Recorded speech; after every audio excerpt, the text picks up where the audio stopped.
Fourth down warriors chasing gold. This game's ours, it's ours to hold. One shot left, one play to run. Make it count under the setting sun. It's game time grind. All or nothing on the line. Push through the pain. Leave it all in the rain. It's game time grind. Victory's ours to find.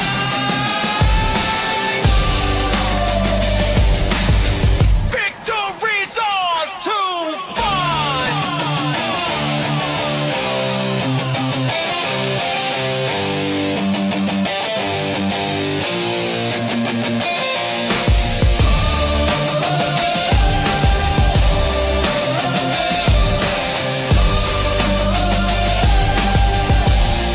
It's game time grind.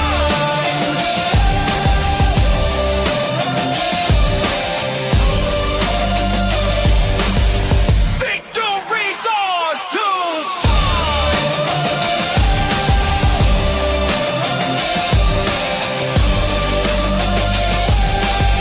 Victory's ours to find.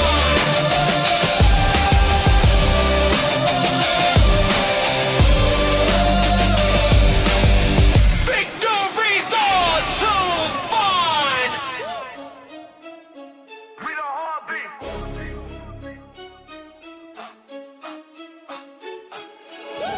Whistle blows, turf stain with ambition. Chains clank 10 yards, the mission. Fourth down, no punt or precision. Pressure so thick, cut it with decisions. Huddle up, mind sharp like cleats. Helmet to helmet, hit a heartbeat. Blood, sweat, grind, repeat. This is where the dogs meet. Live breaking news here on the 4th and 10 network. Ladies and gentlemen, welcome to a brand new show of Game Time Grind. And I have some sad, heartbreaking news that I have to put out to you guys. It has been reported to me that our great friend Mystic, who is not here tonight, has been hijacked and taken by our sister network. And I call them the sister network now, the TFTG. So the TFTG is holding Mystic hostage right now. And I think we're going to have to retaliate. I think that's what's going to have to happen here. I think Steve and I are going to have to retaliate. Steve, what do you think about that? Batten the hatches. I'll get the Jeep. We're going full assault. I think that one of these weekends we should just take over TFTG. We'll run the show. El Cap hasn't been on in several days. He's been sleeping like a bear in hibernation. I think we should just take over. What do you think? I think we can liberate TFTG and save it. Yes, make TFTG great again. We're going to make it happen. And 4th and 10 is going to be the one that does it. Stay tuned. Details to come. Ladies and gentlemen, hit the like button. This is Game Time Grind. I'm your host, Ali the Persian. I got Steve with us. Mystic is not here, but in light of him not being here, we'll play some music for him. What the hell? In the building, turn that on. Mystic. Mystic in the building. Turn that up. Mystic. We live, we violent. Crowd so loud, got the rival silent. Run that score up, ain't scared of nothing. Mystic on the field, yeah, we came to crush it. Pass, pop, helmets clash. Whole squad hungry. All right, that is right. I've had a interesting week so far. Steve, how's your week been? Stressful for things outside of, football, just normal life stuff. But other than that, it's been good. Yeah, it's been kind of like that for me too. I had an interesting week so far. The weekend was really good. I got to enjoy my time with family, Easter. Some of my hobbies that I have outside of work, and whatnot, and had a fun time with that. I acquired something. It's on my way. It's on its way to me. You know what that is. I am super excited to get a hold of this. But let's just say I got an autograph of a player. He's probably going to end up being one of my all-time favorite players of all time. Let's just put it that way. I'm excited. I can't wait. But once it's fully acquired in hand, I will share it with everybody. So cannot wait to release that here. But how was your Easter? It was good. I don't have kids, so Mm. it's not really nothing crazy. We're gonna be doing Easter for my 4 nieces and nephews this weekend. So Gotcha. Interesting. We had every year it seems like we go to my sister's house for this massive Easter egg hunt. She has a very beautiful yard, flowers, garden. It's really big. And we usually have like 10, 15 kids that run all over searching for eggs. So it was really cool. My wife and I, we got these they look like dragon eggs. That's what they look like. They're Easter eggs, but they're dragon scaled eggs, if you know what I mean. And they have like a 3D printed dragon that comes out of them and stuff. And we hid them all over her yard. And there was, of course, everyone's putting in eggs. So there's like candy eggs. There's eggs with money and other like little those little squishy figures that people get and play around with, little kids get, all that kind of stuff. yeah, squishies. Yeah, they ended up having like, I want to say there was like 400 eggs we had to hide. That's how many eggs. Yeah, dude, let me just put it this way. Let's say it took us forever to find places to hide this stuff, but for them to collect the amount of eggs, it took them less than 15 minutes. These kids ran and took everything. It was crazy. But it was a lot of fun. It's a lot of fun. So we did that. Then we went over to my in-laws' house and I had a great dinner. Prime rib, bro. It was shout out to my brother-in-law, Chad. He for Christmas, our prime rib didn't come out the best, right? And he said that, listen, the next holiday, I'm gonna make the prime rib again, but this time I guarantee it comes out perfect. And it came out better than perfect. It was the most tender prime rib I've ever had. Very, very good. Everything else that he cooked, it's just amazing. So great cook.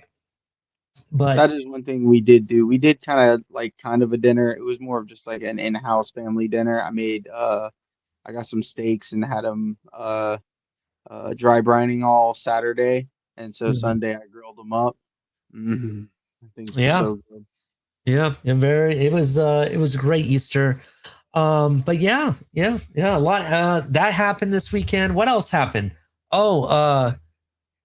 Michigan won the national championship game last night, right? Sorry. Oh yeah. Michigan is still trash. They still suck. I don't care how many college basketball championships you have. I don't care. I really don't care. Your school and your team and everything you stand for still trash. Yeah, I'm a hater for Michigan. I don't care. I'm an Ohio State fan. What do you expect? Right? That's all I can say to that. No, they deserved it, right? They beat UConn. UConn performed way better than I expected them to in this March Madness. My team, the Duke Blue Devils, we're young. We have a lot of freshmen on our team, and I'm just glad that we're continuing the history of putting up some really good teams. And we'll see what happens next year. Yeah, it was an interesting college basketball season this season. So just wanted to shout out to them. What else? What else went down this week? A lot of interesting news. Mendoza announced that he will not be at the NFL draft in Pittsburgh this year. He wants to spend it with his family. And I respect it. I respect him spending time with his family. I think it is interesting though, because this he's like the for sure 100% no questions asked number one pick. It's all been said that he will be the number one pick. And I think that out of the QBs or quarterbacks that have come through the college draft cycle, I don't think there's another one of his kind that I can remember that there's so much expectation and hype behind. You know what I mean? And what I mean by that is he is so talented and good in a way that you just know he's going to be able to, it's going to translate to the NFL. It's like for sure, guaranteed. You know what I mean? I don't think I've talked to anybody personally. And maybe there are people that say this out there, but you know, maybe there are more people that besides Orlovsky that will go out there and try to sell me on Ty Simpson. But I think Mendoza is a for sure thing. I think if you bet 100 times, at 100 times, he's still going to be a sure thing. I don't know. What do you think, Steve? I would say pretty much every year there's because that's what we call the NFL ready, right? Like I know where we are now, but like Joe Burrow was NFL ready, Tua was NFL ready, Herbert was What's seen as Tua NFL ready? yes, Was he? Tua was considered NFL ready. It's just that nobody knew because again, remember he was doing his like the COVID thing. I think he would have participated in the combine and Yeah. all the pro day stuff got kind of weird because of COVID. Tua was healthy. He was ready. It's just it had foreseen things, right? Unforeseen things Mm. or foreseen things depending on how you looked at it, right? So, but they were considered NFL ready quarterbacks. Uh Bryce Young was considered an NFL ready quarterback. CJ Stroud was considered an NFL ready quarterback. So we do have quarterbacks that are NFL ready. I think Mendoza in this draft, I think there are two guys that are NFL ready.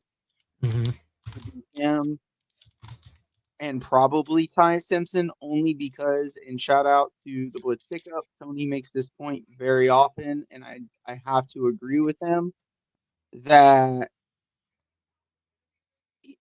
Ty Simpson was asked to not just call protections, but he actually got the chance to change plays at the line of scrimmage. Like he was doing a lot of things that you're asked to do in the NFL, and not a lot of college quarterbacks are asked to do that these days. So from a mental aspect, especially being a kid whose dad's been a head coach at where's it at? 'Cause I took that at Tennessee Martin uh since 2007. So Yep. like he comes from that from a coach. So um I think those two are NFL ready. Everybody else is pretty much a project. Mm. Maybe I don't know. It just seems like when Mendoza was in the biggest moment, he was clutch. He didn't make mistakes, right? Um, Ty Simpson in the biggest moments, he made mistakes, right? We saw him against Oklahoma. It didn't work out.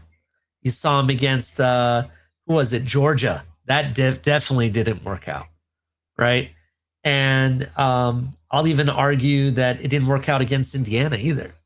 And for me, it's just I don't know if I want to go into like a situation with a QB like that when the light shines the brightest that it hasn't worked out. You know who we've had. You and I have experience with this. We had this with Tua, right? You said he was NFL ready, but I posed the question: was he NFL ready? Because you look at it when the light was shining the brightest at the moment, he wasn't able to get it done for us. You know what I mean? And I don't want the Thomas the Train that says I think I can, I think I can, I think I can, only get to the hump but not over it. I need the train that's just going to go over it, right? Joe Burrow was a guy that was just going to go over it. Didn't matter how decimated you made his offensive line, he found a way to win and get himself into the Super Bowl, right? In year 2 of his career, right? It didn't matter how many times that the Kansas City Chiefs have don't have the running back. They don't have the wide receiver. They have no weapons. Freaking Mahomes has a bum knee and one leg, right? It didn't matter how much what you did to them. He found a way and made it happen, right? Mendoza to me gives me that kind of vibes.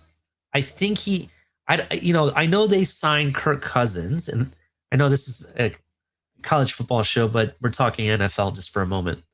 I know the Raiders signed Kirk Cousins, but I don't think Mendoza will be sitting long, if you understand what I mean by that.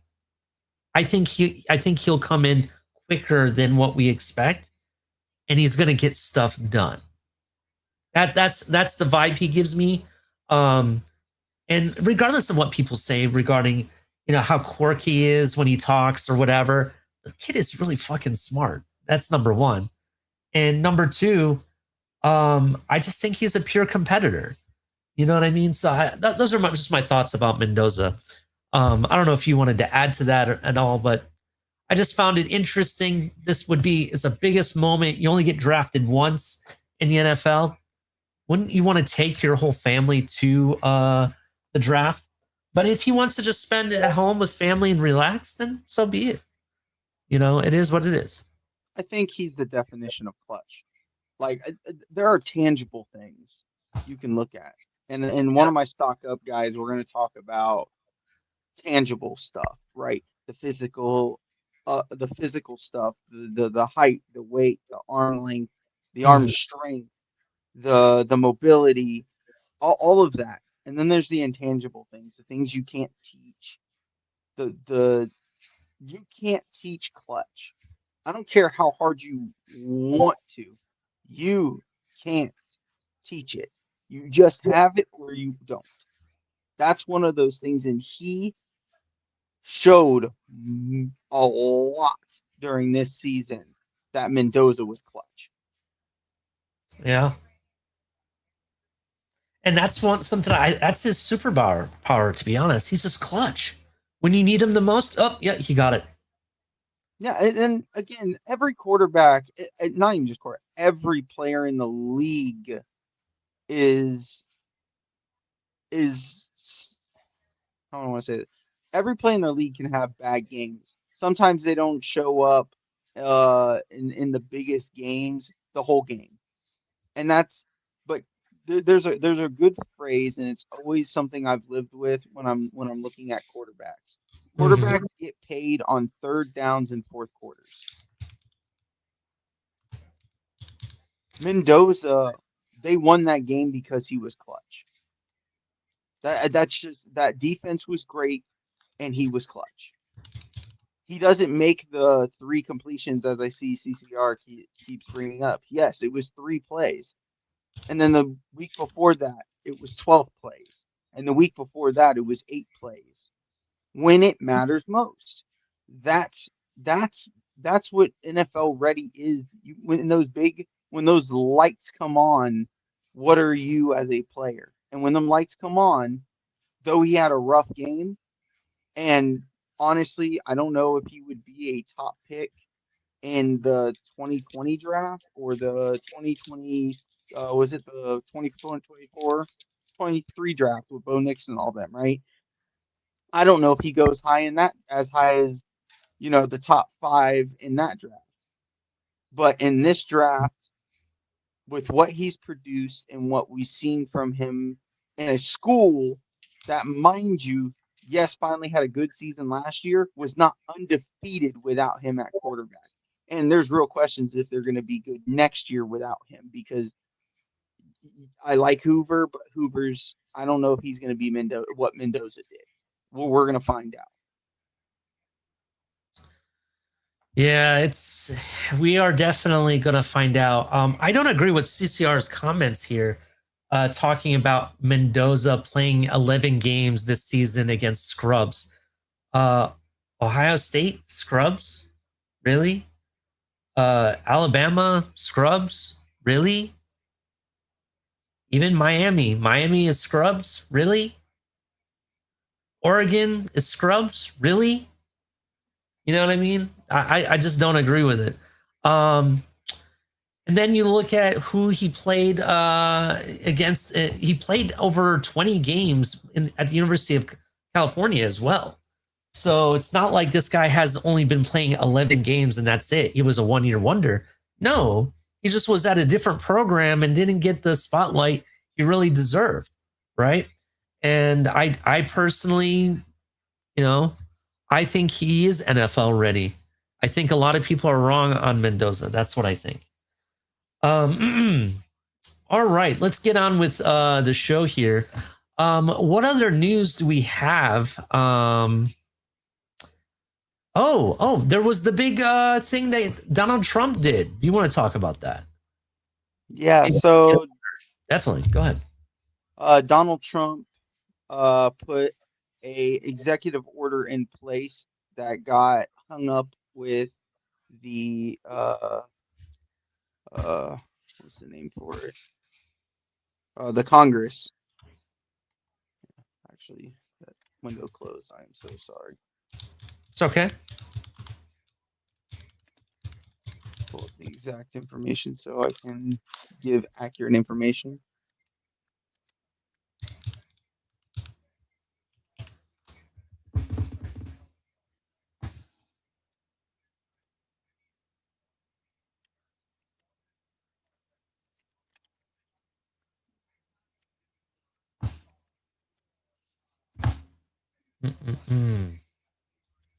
To answer your question, CCRR, Stanford's not a scrub team, I don't think. They also played against Syracuse. Syracuse hasn't been a scrub team. They've been pretty good the last couple of years. Who else did he play at University of California? They play all the ACC teams. So no, I don't think he was a scrub. In fact, he played against Miami in that game. In fact, I believe it was that game where Cal was up like 28-0 in like the first half or something like that. It was something ridiculous. I thought they had the game in the bag until Cam Ward showed up, right? So no, I don't think that they have been scrubs. In fact, in that game against Miami, where they lost 39-38, Mendoza threw 285 yards and 2 touchdowns, went 11 for 22. That's not bad. It's not perfect, but it ain't bad. He ain't a scrub. I hate this narrative that we all think he's just going to be a scrub. Every ACC team is a scrub. That's funny. So I found what I was looking for. So Donald Trump issued an executive order for the NCAA's transfer rules, and further beyond that. So it would also limit how many years kids can play in college to 5 years, with exceptions to if they did military service or a missionary service or other periods of absence that were in the participation of public interests. Um, it would also state that a player can only transfer once in 5 years unless they receive a 4-year degree in that time frame, then they would be allowed an extra. It would also remove any option of players who go to the league of going back to college permanently, even though there are ways around it right now. This would end that. It would also prohibit anything that would allow athletes to make money third party or any pay to play payments that would be classified as improper financial activities. And then it would also require that student athletes and colleges must create a revenue sharing between the two, which would be interesting. So it's pretty in depth in what the order wants to go towards. Like I said, it's hung up right now in the Congress. The president of the NCAA has backed the order, and if it gets passed Congress, it'll go into effect August 1st. Yeah, essentially, to give a quick breakdown of what the highlights are as Steve said, one free transfer. That's it. You get one transfer. Second move, you either sit out or you graduate, right? You get 5 years to play 5 seasons, and any NIL tied transfers, like where how players transfer because of the money, that's getting shut down. And if they don't comply, if the schools don't follow these orders, schools could lose federal money if they don't comply. That's basically the highlight of it all. Essentially, they're wanting it to go from free agency back to structure that we had before. So I think this could be a good thing. We have all said that the NIL rules are starting to go crazy. There's just too much going on. In addition, there's all these transfers, and I hate that. I hate when these schools spend millions and millions of dollars, right, on these recruits and recruiting them and everything, and only for these kids to get up and leave the next year. I just don't like that. I think there has to be some responsibility of the athlete committing to the commitment and seeing it through.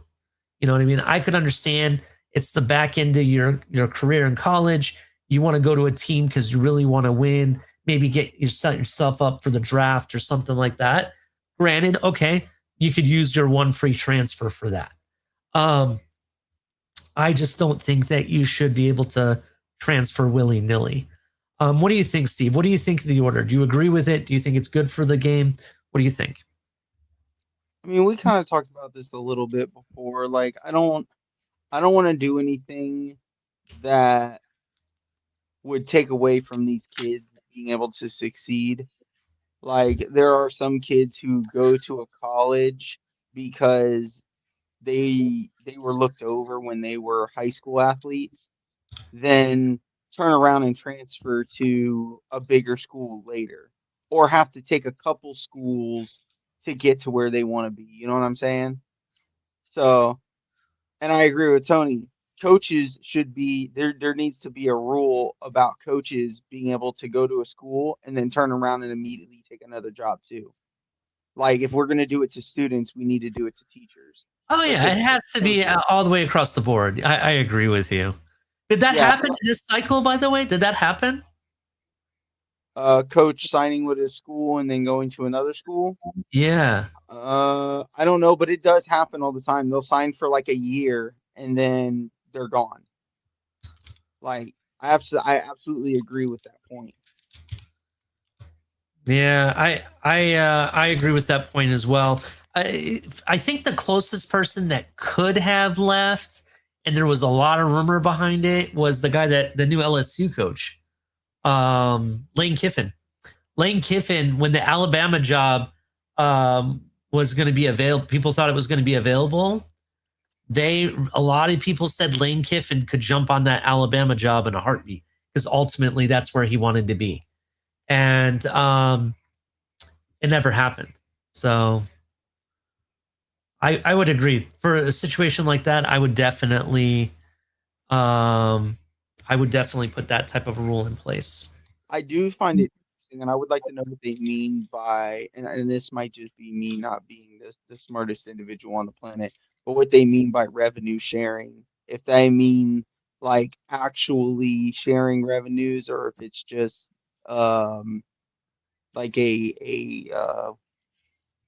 what's the word I'm looking for? Like an open window policy on what's being brought in through both connections. Yeah, it would be really interesting. All right. $1 lease agreement. He's talking about the Saudi Arabian Arizona government stuff. Oh, really? I didn't even know about that. Also, coming to dry up local farmers, well, due to growing Alfalfa. Oh. Interesting. Interesting. All right, let's get on with the show. Everybody hit the like button. We're going to get into the main topic because me and Steve have a lot to talk about. We're going to start off by talking about climbers, right? Who are the top climbers in the 2026 NFL draft, right? That's something we want to talk about tonight. I have some people on my team. There's been a lot of climbers, and for the most part, for the top 10, for the most part, to be honest, it's been all pretty much the same guys, right? There hasn't been a lot of climbing.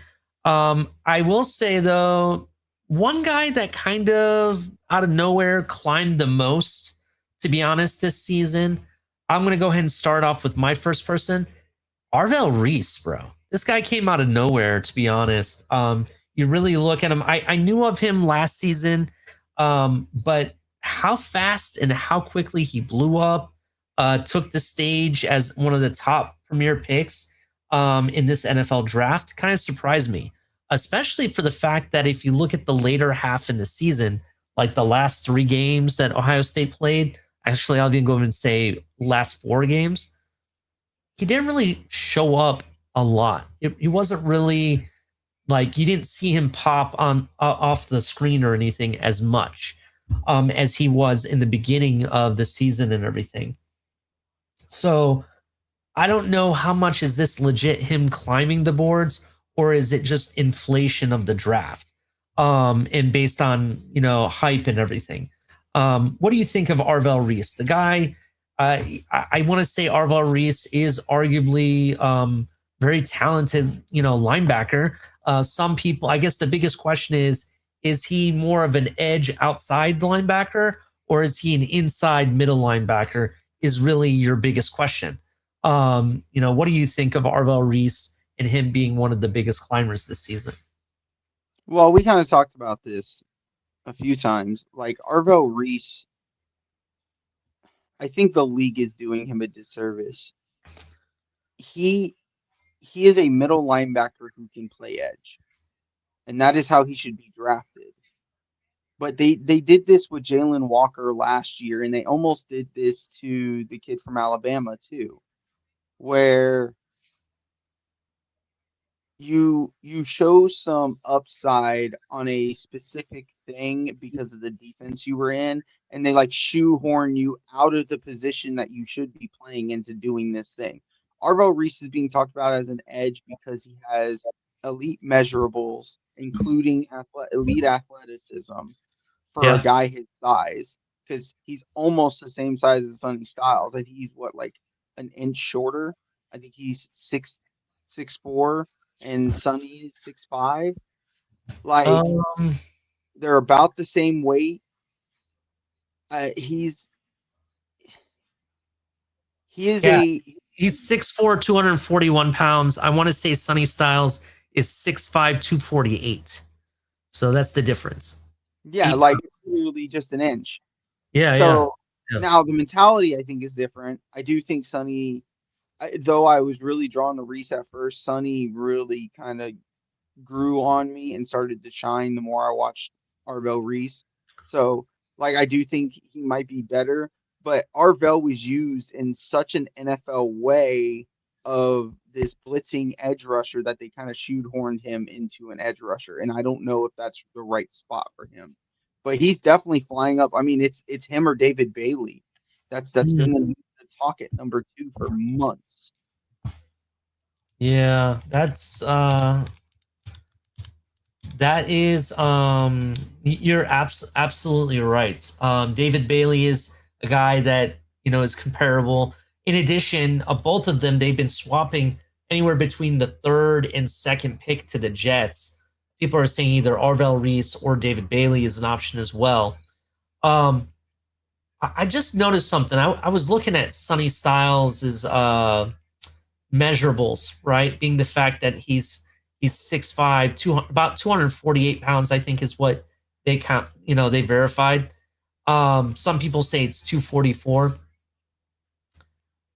Is it me, or does he kind of remind you, especially with his demeanor and his football IQ? We'll just say football IQ. Does it remind you of a linebacker who played for our favorite team? Which one? A Hall of Famer linebacker. Linebacker or edge? Depends what year you were looking at him. He did play edge for a little bit, but played linebacker too. Jason Taylor. He reminds me a little bit of Jason Taylor with his demeanor and his football IQ of the game. You understand what I mean? Like, you knew Jason Taylor was a smart football player and he had the measurables. This guy, he has the measurables and is a hell of a smart player. And if you watch how he plays the game at times, if you watch Jason Taylor tape and you watch Sonny Styles tape, they match up a little bit. I noticed that recently. Somebody mentioned it to me and I started watching, and it kind of reminds me of him a little bit. So just wanted to point that out. All right. Interesting. I'm gonna have to do side by sides. I want to see, because like it's hard for me to say. I get what you're saying. Don't say anything. I'm not. I absolutely understand what you're saying. It's just hard for me to compare somebody to Jason Taylor. Like, I get you. Just remember, Jason Taylor didn't always play edge though, and he didn't even play edge like at a full-time basis. I think the time where he was playing a lot more edge is when we got Cameron Wake. Remember in the early years, like the rookie season, or rookie for him because he came from the Canadian Football League. I want to say that's really where you saw him play that position a lot more. But when he went to Washington, there was times they had him in the middle as been a linebacker. So it'll be very interesting. Very. Someone brought it out to me, and I started watching him, and there are flashes where he reminds me of Jason Taylor. And it's funny, they grew up very close to each other too in Ohio. So that's, I don't know if that means anything, but I just thought it was funny. So. All right. So who's your top climber, so to speak, the one that's skyboarding off the charts? Max Ironacre. This guy was being talked about as like a mid-day 2 pick. Like the highest I saw him before the video of him working out with Vrabel came out was mid-second round. Yeah. Now people are talking about this guy might jump up into the first round. Like I've been seeing him going before Caden Proctor. That's how much this guy is being talked up right now. Now a lot of this is smokescreen. I don't know if he makes it into the first round. I think he'll still be a second round pick, but this dude's climbing. I mean, 6'6", 321, explosive, plays with that violent anger. Like he yeah, that dude's climbing more ladders than Mario trying to get to Donkey Kong. Like it's kind of crazy. Yeah, definitely. This guy is 6'6", 321 pounds, give or take. He, if you don't know his story, this athlete was born in Nigeria. He immigrated to Los Angeles at the age of 13. He actually gravitated more towards soccer and basketball, from what I've read. But he's been, he is a guy that has shot up the boards. I've seen him in the first round at 30 in some mock drafts. And that would be interesting. I kind of like the prospect of him going to the Dolphins at 30. But how do you think he cracks top 15 though? I don't know. I think he's more of a lower end first round. I don't think for me, I don't know if he goes first round. I think he's a second round player just because of how I think the board will fall. But I think he could be a top 30 player if somebody's, because again, like it's all about traits and measurements, right? And he hits all the boxes. I mean, let's talk about his stats a little bit. This guy is probably touted as one of the best offensive linemen in the Big 12. The guy, from what I'm reading, he had 98.5% pressure efficiency rate. And he allowed 0 sacks in just 3 quarterback hits across 500 pass blocking snaps in 2025. That's really good, to be honest. I think that's really good. Shows you what type of offensive lineman he can be. But the reality for me in the past, offensive linemen coming out of the NFL draft, especially the first rounders, they're all projects, to be honest. It's very rare that you find an offensive lineman, in my opinion, that is going to be an automatic day one star. I mean, you can find a guy here or there, but in more recent years, you look at it, they've always been a project. Maybe not this year, they're more of a next year kind of guy. That's just my opinion. Every once in a while, you get lucky with offensive linemen in the first round, but I don't know. What are your thoughts on that? You definitely don't get a Joe Alt every single year. That would be I will be there. That would be awesome Like, if you did, to be honest. Mason, I always get the two mixed up. Not the corner, but the tackle that was taken from LSU last year that went to the Patriots. Like Mason Graham? No, Mason Graham was a defensive tackle. What's his name? Will Johnson. There you go.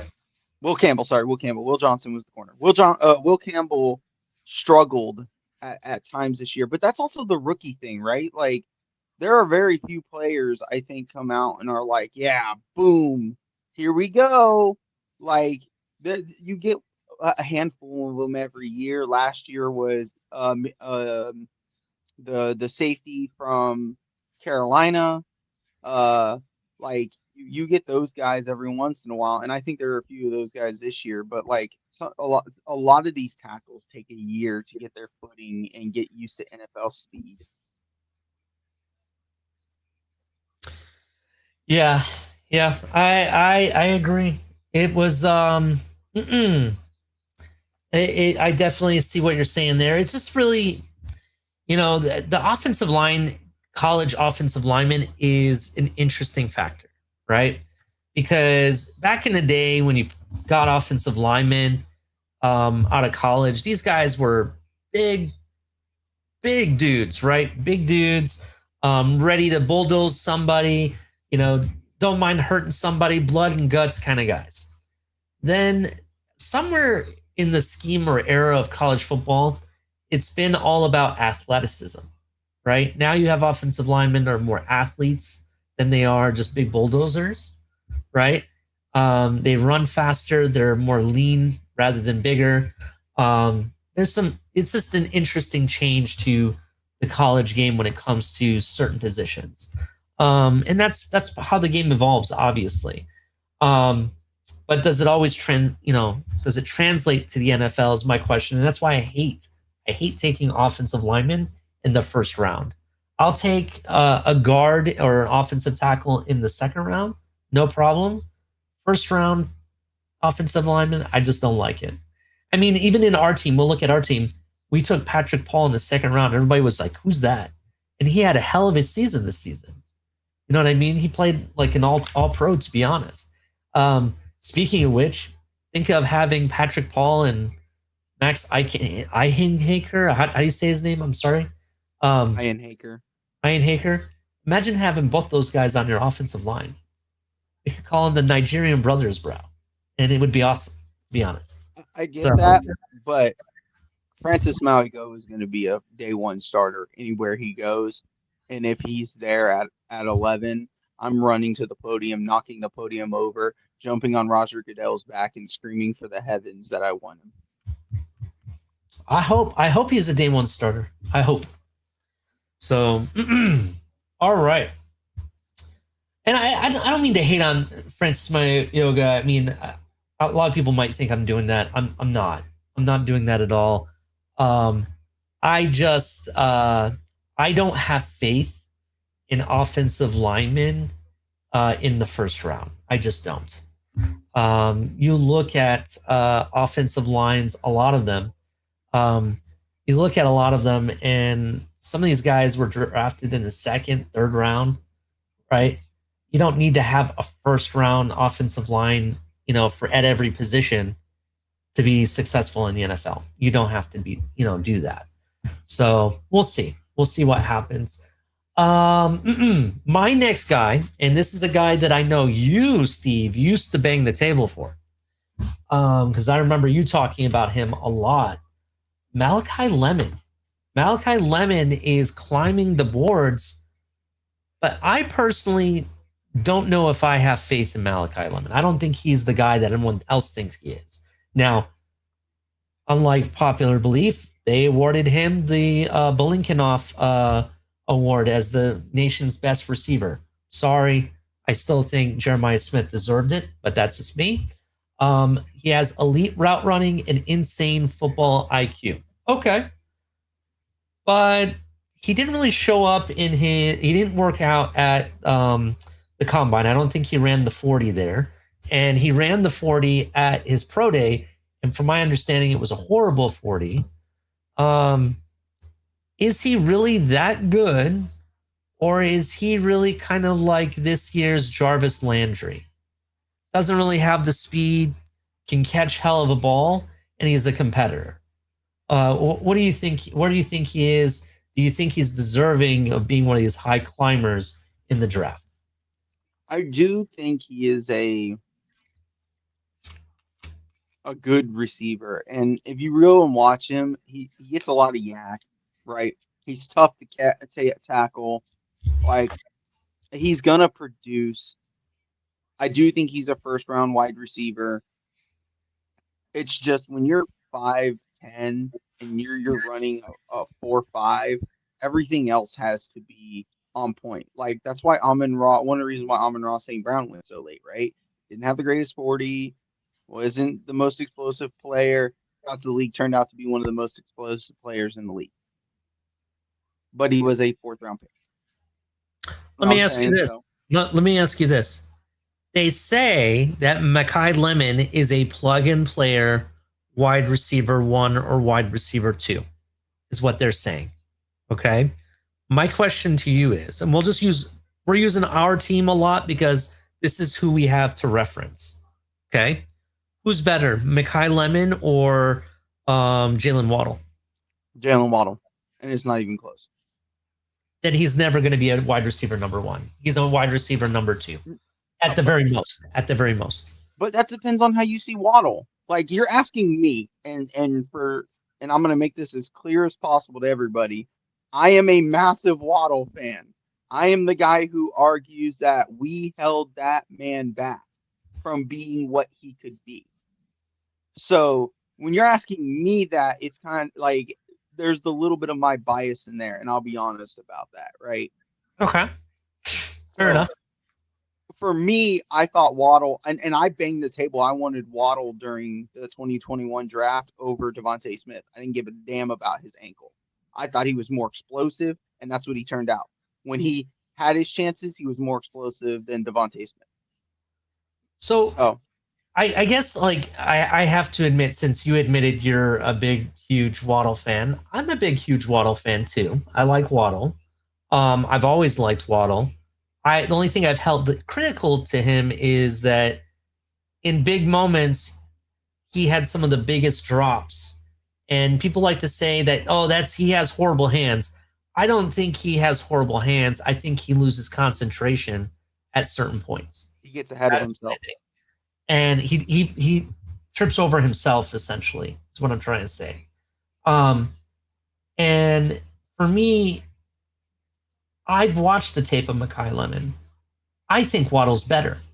I think Waddle is faster. I think Waddle can run routes just as well. Some people will argue that he has better hands. I don't know. Maybe you're right. Maybe it's the fan in me, but I guess we have to wait and see, because to be honest, to be 100% honest, Malachi Lemon hasn't played in the NFL yet. So we're going to have to see what's what. I just don't think he's some people have him going as the first receiver off the board, and I don't really think he's deserving of that. You know what I mean? I think he's a mid first round receiver at best. That's just where I have him. Yeah, I don't think he's the best wide receiver in this class by a long shot. No, and in fact, there's another wide receiver that's on my list that I'll talk about that I think is better and should be deserving of the number one receiver spot. But we'll talk about him a little bit later. Who's your next guy? So, my next guy, we kind of talked about it a little bit. I hinted at it. Taylor Green. So, we in our spaces we talked about that maybe there was a possibility if he really started showing out at the end of the season and did what we thought he was going to do in the combine, which he kind of did, he might be a late day 1, day 2 quarterback. I do think might have worked his way into the back end of the 3rd round from the 5th round, where some people had him going before. There's been a lot of talk about him. I mean, the dude shattered pretty much every record, didn't he, at the combine? From his vertical to his 40, like his long jump, a 43.5-inch vertical, a 4.3 40 at 6'6", 227. Like, I think that's absolutely a dude climbing up the boards. And that's what I've seen. What player was this again? Taylor Green. That's right, Taylor Green. Yeah, he's definitely risen on my board as well. I think his athleticism, like you said, it's off the charts. What I saw him to do at Arkansas, to be honest, I think there's a lot to be had there. I think with some proper coaching, with mechanics, he could definitely do exactly what I think he'd fit in any situation. Speaking of which, watch out for Pittsburgh. I'm hearing some news about Pittsburgh more recently about them possibly going after a quarterback. So watch out for them. What did I want to say about Taylor Green? And I apologize. I got caught off guard. Somebody sent me a message and I was checking on some news. So sorry about that. But yeah, I could definitely see that. Could you call Taylor Green the sleeper though? You know what I mean? I know he's risen a little bit in some respects, but could you call him a sleeper at the same time? I know we're going to talk about sleepers later on, but I would have called him a sleeper if he didn't do what he did at the combine. That's a good point. I agree with that. The only reason I said sleeper is because people don't really know what you have in him. You could have something really good, or it may not be anything at all. So that's why I was, I was kind of 50-50 about it. But you're absolutely right. In regards to the athleticism and how well he did at the combine, not just being the best, he blew records out, right?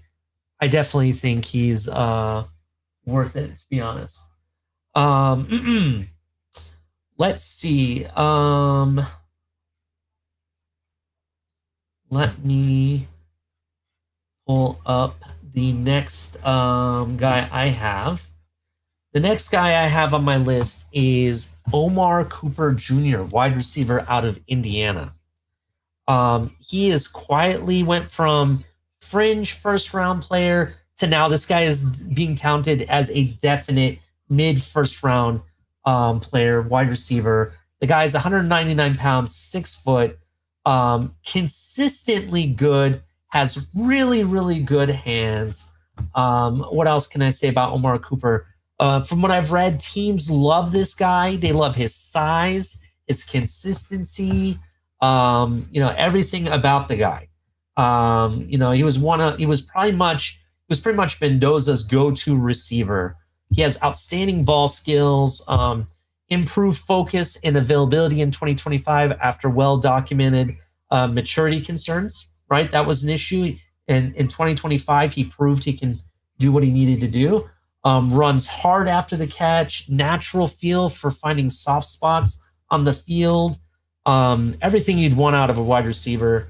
I think this guy is quietly starting to become one of the top taken receivers in this draft. What do you think? I'm hearing Omar Cooper a lot in a lot of these draft mock boards or mock draft boards. Absolutely. He was a name that I was tempted to put on.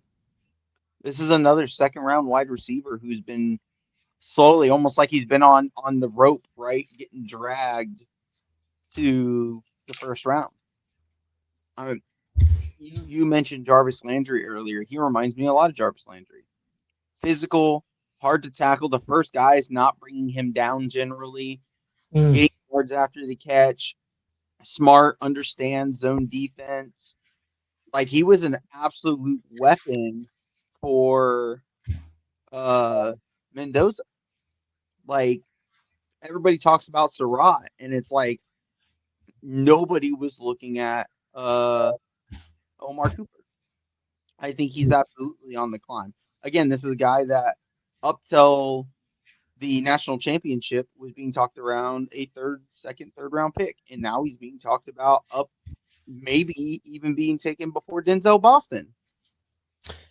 That's what I've heard, man. I've heard Denzel Boston sliding the draft. I'm like, why? Why is he sliding? I don't get it. But yeah, that's what I've been hearing about Omar Cooper. I've heard nothing but good things. Everybody's said good stuff about him, so we will see. I like what you said about Jarvis Landry being a comp for him. I definitely see it. The reason I even brought up Jarvis Landry when it came to Mekhi Lemon is because that size, 5'11", even a 6-foot receiver, that's the size point for Jarvis Landry. And being a guy that can run routes, and everything, I kind of had that kind of vibe from him. So I like the comp with Omar Cooper as well. Who's your next guy? Funny, and this is how parody happens, right? I actually had Denzel Boston as a guy going up the board. So Denzel Boston was another one, and it's been very consistent. A lot of these second round wide receivers, the Chris Brazzles, the Denzel Bostons, the Omar Coopers, these guys that were second day 2 guys are starting to move up the board. Like I'm seeing people starting to move Denzel Boston into the top 25 players. He was a top 40 player. Okay. I get you. You had him at top 40. I actually had him as the top 5 receiver in this draft, to be honest. I thought he was one of the best contested catch receivers. If you remember us talking about who some of our interesting, never heard of players that I think were really good when we had that show, I mentioned Denzel Boston. I think he's one of the better receivers. If you watch him, his size, he doesn't have elite speed like Tyreek Hill style speed, but he has elite breakaway speed. When he has the open space, he will outrun you. And he is he has really, really good hands. Definitely a red zone threat. I think he's definitely going to be one of the receivers taken in the second half of the first round, to be honest. Well, see, here's my thing. I agree. I had him as a top 5 wide receiver for me. My thing is I did not have him as a top 25 player across the entire draft. Good point. And I love Boston. Like we've had in our private conversations, I want us to take him at 30. But it's starting to sound like he may not be available at 30. I think Buffalo might take him at, 28, 27? I have Buffalo or the Rams taking him at some point. Those are the 2 teams that I think would be a good fit for him, to be honest. So, is he everything Buffalo wanted from Cam Coleman? Or not Cam Coleman, Keon Coleman? Yeah, I kind of think so. I kind of think he's the type of receiver that that Buffalo is missing too. They need a receiver bad. They have too many tight ends. That's their problem. So we'll see if they actually pull the trigger on receiver this year. That's one to watch. I have just one more player to go over as a climber. And the player I have is Mike Washington Jr. right? There's only one running back that's going to go in this first round, and that's Jeremiah Love, to be honest. If you really look at it as a whole, and I hate to say this running back draft is pretty much one of the, I want to say this is the weakest position group in this draft. And it's not because there's not talent, because there is talent, especially Jeremiah Love. The next best guy is really, in my opinion, Mike Washington Jr., running back out of Arkansas. After that, there's a cliff and you fall off the cliff. That's basically what it comes down to. And I think he's done himself a lot of help in this draft process. He had an explosive combine, one of the best 40s out of the running backs. It was funny. We talked about running backs, and the next day or that day they ran, and Mike Washington had a hell of a run. I was like, oh, there's my guy, right? He went from being a day 3 guy to now pushing himself into day 2. I could see him going early to mid day 2, to be honest. That's where I kind of have Mike Washington going. If you don't know, go check him out. He is a very physical runner, up the middle kind of guy. If he's in open space, he will burn you to the end zone. He runs very similar in one of his comps. You'll be surprised. One of his comps is Adrian Peterson. Adrian Peterson is one of his comps. The style that he runs, like standing straight up, he just looks like Adrian out there. So definitely check out Mike Washington Jr., arguably one of my favorite running backs. If he falls to the 3rd round and we need a running back, please pick me some Mike Washington, because I would definitely love him on the team, to be honest. Yeah, I agree. He's definitely got a guy rising up the board. I still don't know if he's the second best running back in this class, but he. I mean, there's the other Notre Dame kid too. The other Notre Dame kid is really good too, as well. But out of the running backs that we talked about in our show, I like Mike Washington Jr. He's my favorite. I like the style of running back, how he runs, how he when he's gonna like run the ball and he's about to be tackled, he doesn't necessarily like shy away from physicality. He brings physicality at the same time, and you get him in open space and he's gone. You know what I mean? I like that type of running back. This is me though, my opinion. No, I agree. KP, just hold on, brother. You're like one segment too fast on them Penn State boys. Just wait.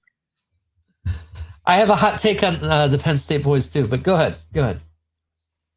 Well, no, they're my sleepers. Like those two in that room are. I'll talk about it when we get to the sleepers.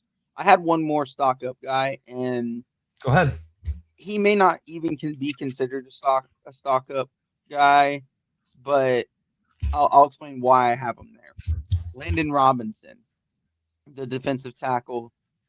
His combine alone took a guy who people were seeing as a UDFA, and he's now a legit prospect for the draft. He was considered undersized. And now I keep hearing his name popping up about even down as far as the 2nd round. Now, I don't think that's going to happen. But, like, this dude was not being talked about at all. At all. And then he shows up at the combine and just crushes every single drill. You go and watch him. He has a good pass rush swim move. He's kind of shorter, so he gets the leverage at the point of attack. I don't know where he ends up. He may end up as a 4th round pick, but anything above a UDFA for him is climbing aboard for me. Yep, I could see it.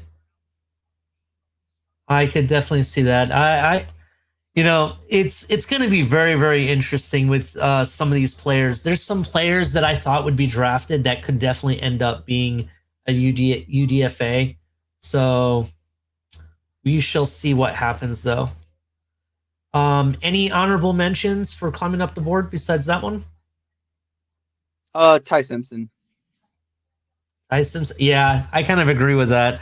I don't know. I don't believe in this hype that he's arguably the best quarterback people are saying in this draft, and some of the hype that what's his name, Orlovsky brought up, on talking to Pat McAfee and stuff. I don't know if I buy into some of it.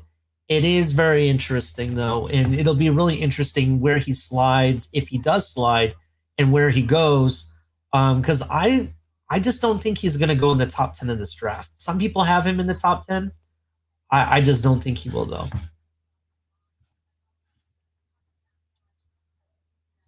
What are your thoughts on Ty Simpson? I think he is a guy, kind of what we talked about. I think he might be the other guy who is NFL ready because of what we were talking about earlier and the stuff he was asked to do that not a lot of college quarterbacks are asked to do. Mm-hmm. That being said, he has so little starts. Like there's so many questions. I don't think he goes before pick 16, but like I said, I think he could go pick 16. I can see that happening. I could definitely see it. All right. Now we're gonna go to the biggest sinkers. You want to start us off on the stinkers or the sinkers? I'm sorry.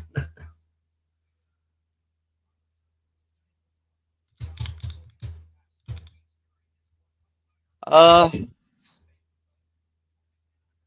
Damn, I just had one in my head too, and it just left me. Jordan Tyson. So I don't know if it's the injury, him not performing at the combine.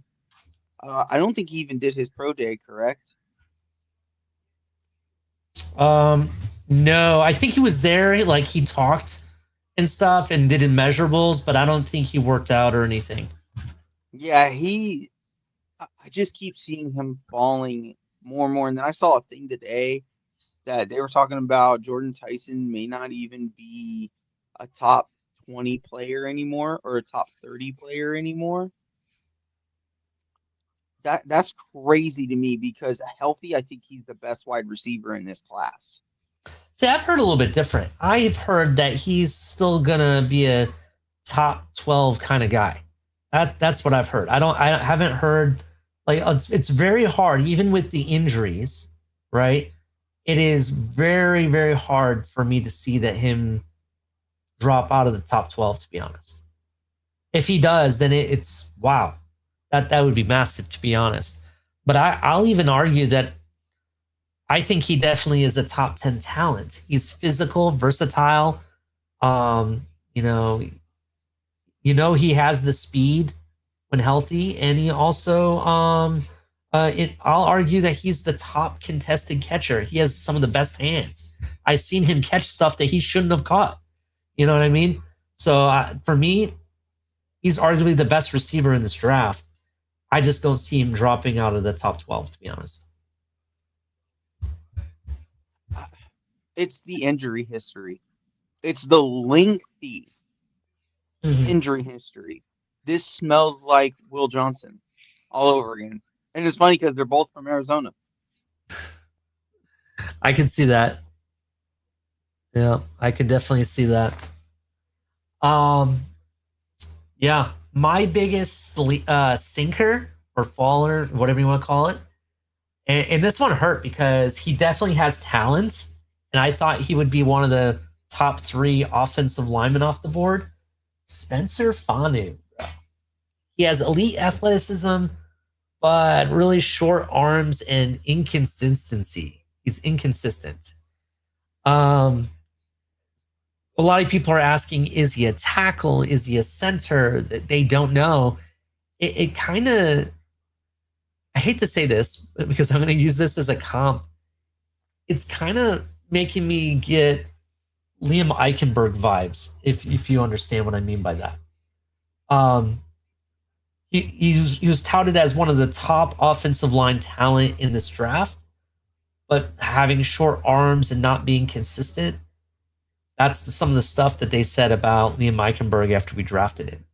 So that's who my top sinker is, to be honest. What do you think about that? I don't think he has, because the thing about Liam was his anchor. It was always his anchor, and that was the question. even though he gave up 0 sacks, right? At is it Notre Dame? Yeah, Notre Dame. Yeah, Notre Dame. He like when you watched his tape, his anchor was so inconsistent. You'd see, and like we complained about, right? He's always on the ground for Miami. It was that way at Notre Dame too. So we I get what you're going for Fano. I think the thing hurting him is nobody sees him as a tackle. Like, we tried Liam at tackle, and the league was looking at him as kind of a short arm tackle because he had not given up any sacks. He was closer to what Will Campbell for LSU, kind of how he prospected out, remember? Mm-hmm. So, Fano's problem is he's kind of a tweener. And then I know what he was trying to do at the combine. I think it kind of made him look even goofier when he started doing the center drills. And it was like he was trying to show I can do everything and I'll do anything to be on a team, but it put even more questions on what are you in the NFL? Like, what are you? Are you a tackle? Well, I don't know. Your arms are short. Your base is kind of off sometimes. Your anchor's good, but you're inconsistent, and I don't know how you're going to handle a speed rusher that can get inside your pads. Are you a guard? Well, that's where I think you're at, but is that a top 15 talent at guard? I don't know. I don't think he's better at guard than Vega. So, well, that remains to be seen, but I get it. Yeah, it is really interesting. I had Fanu being one of the top offensive linemen coming off the draft board after Francis Mayoga comes off, right? I thought maybe he could be the second or third guy afterwards. And I don't know. It is really, really interesting. Shout out to Joe Rist, member who's been a member for 32 months. That is amazing. He says, prediction, Caleb Downs, half will call the D.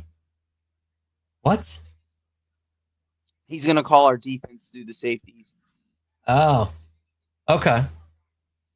Maybe. Now I get it. Halfley will call the D through the safety. Now I get it. Maybe. But is he the green dot guy? I don't know. We will see. Did Caleb Downs ever play green dot for Ohio?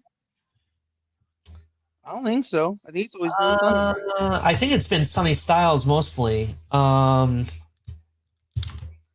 me check when he was at Alabama. Yeah, we got you, Joe. We know you were limited. I got what you were trying to say. What did he say? I'm not even looking at the screen. He was limited in characters because of the membership. It only gives you like. Oh, really? That's stupid. I hate when they do that stuff.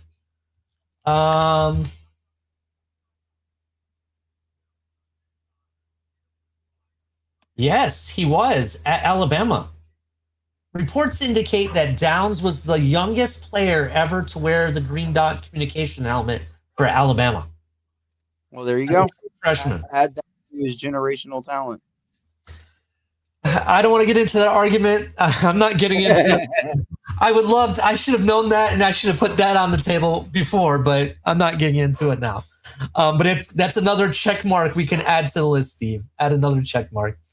I think KP hacked my computer because he keeps bringing up every sleeper I had on my list. Yeah. Well, we'll probably get into it. My next guy as a sleeper, and some will say he's not a sleeper, but I will tell you why he is a sleeper in this draft. And sleeper or faller? Oh, I'm sorry, not sleeper, sinker. You're right, sinker. You just talked about sleepers, so I apologize. This guy has, I would argue it was his program and the coach he was playing for that really put him in this downfall.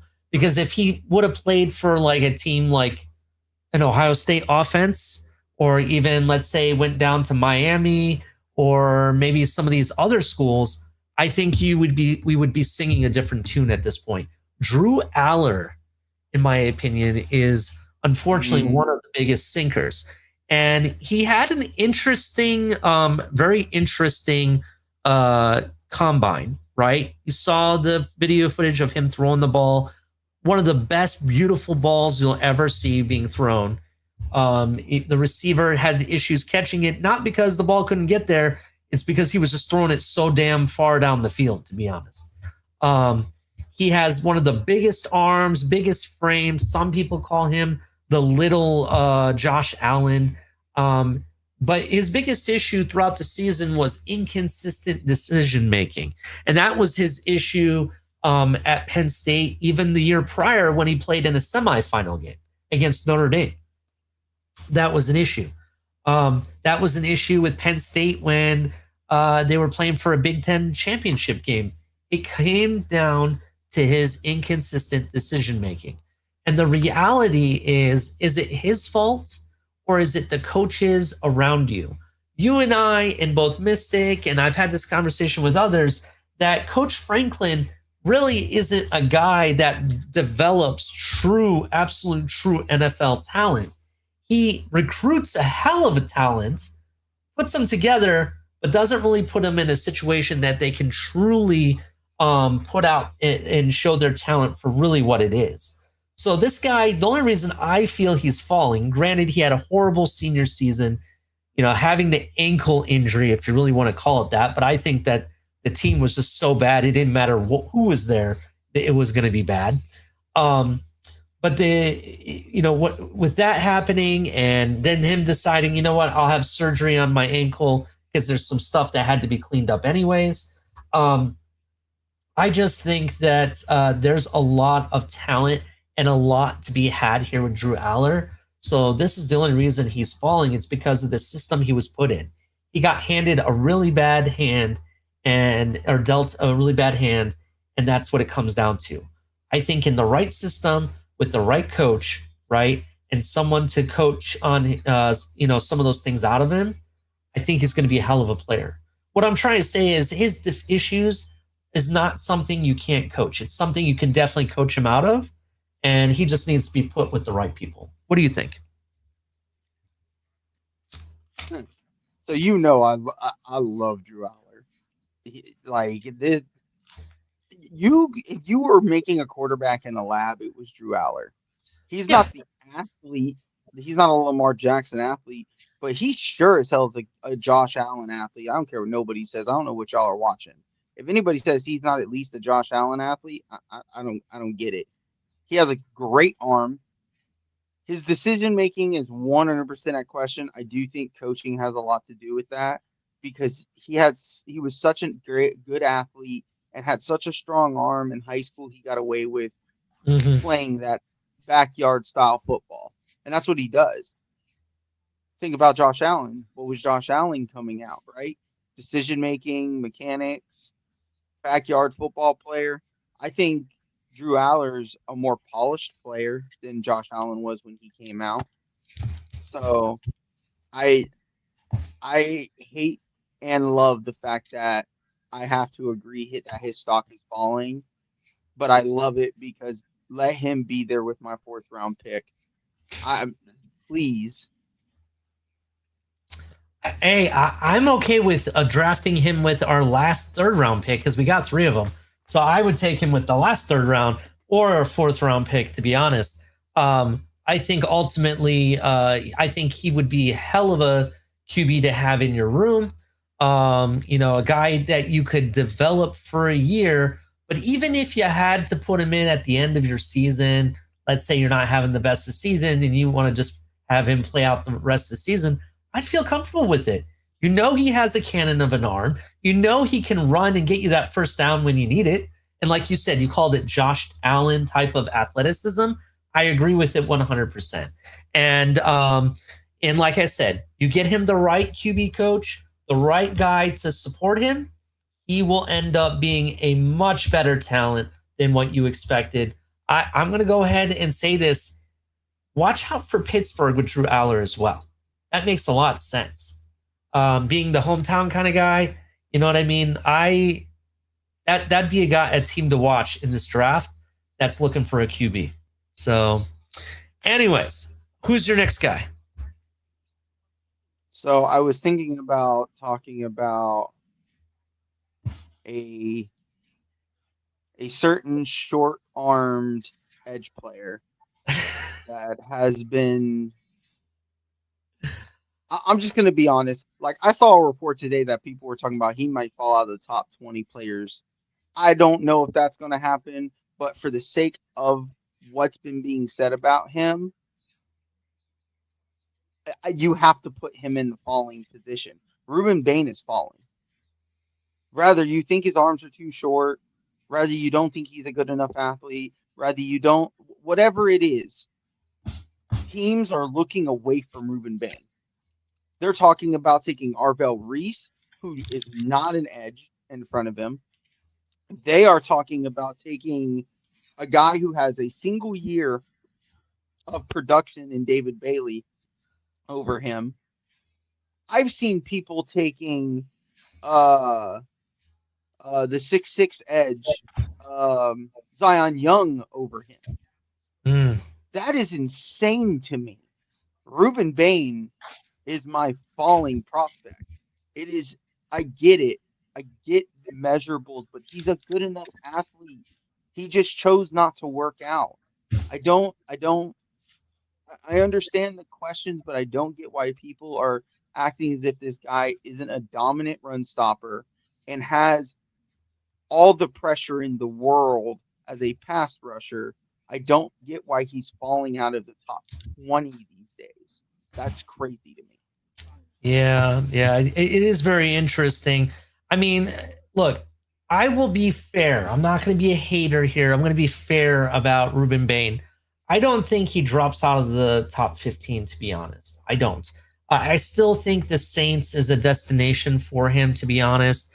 He's athletic. He gets around. He can bend around offensive linemen. But those offensive linemen that have the longer reach and stuff, those are going to be tougher for him. And I'm not trying to use this as a what is the word? I'm not trying to use this as a joke, to be honest. But when you hear about Ruben Bain, and especially when you hear Hurricane fans or Miami fans talk about Ruben Bain, right? You know, they hype him up and everything. This is what he reminds me of when they hype him up. You know what this is? This is a badass dinosaur. It's called a Carnotaurus. You know what it was known for? Having these horns like a bull, right? Big ass dinosaur. But look at those short, tiny arms.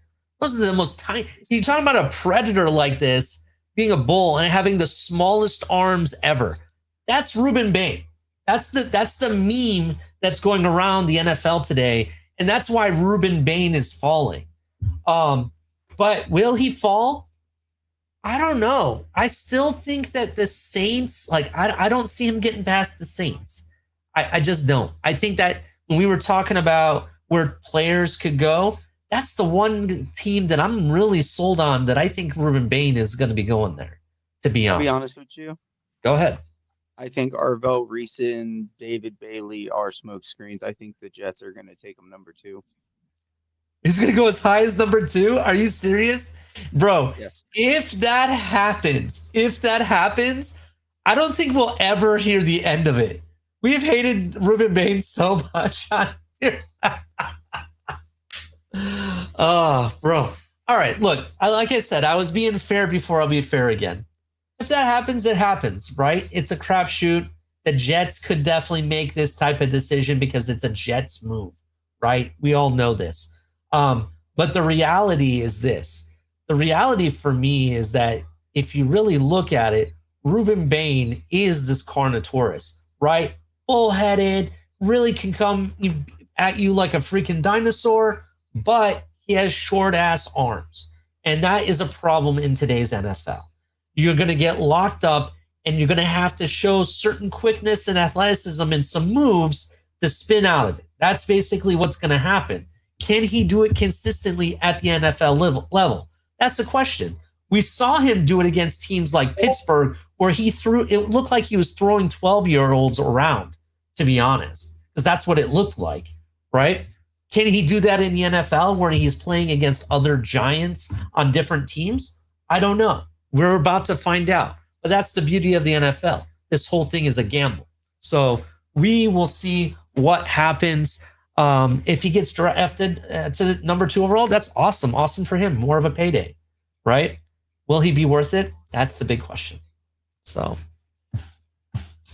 all right. Let me see who else I have left on my sinking list. Brandon Seiss, I think is how you say his name. I apologize if I didn't say Brandon's name correctly. He's the corner out of South Carolina.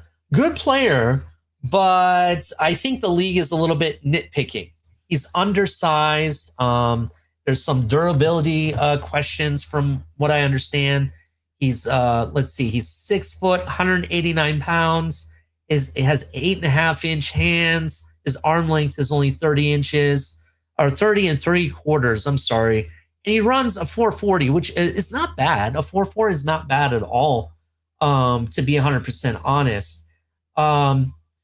Just to kind of give you some insights on him, he has elite lateral explosion and downhill bursts, allow him to trigger instantly on perimeter runs and screens while maintaining sticky positions in man coverage against shiftier route runners. His issues, though, his zone instincts are raw and underdeveloped compared to his man coverage chops.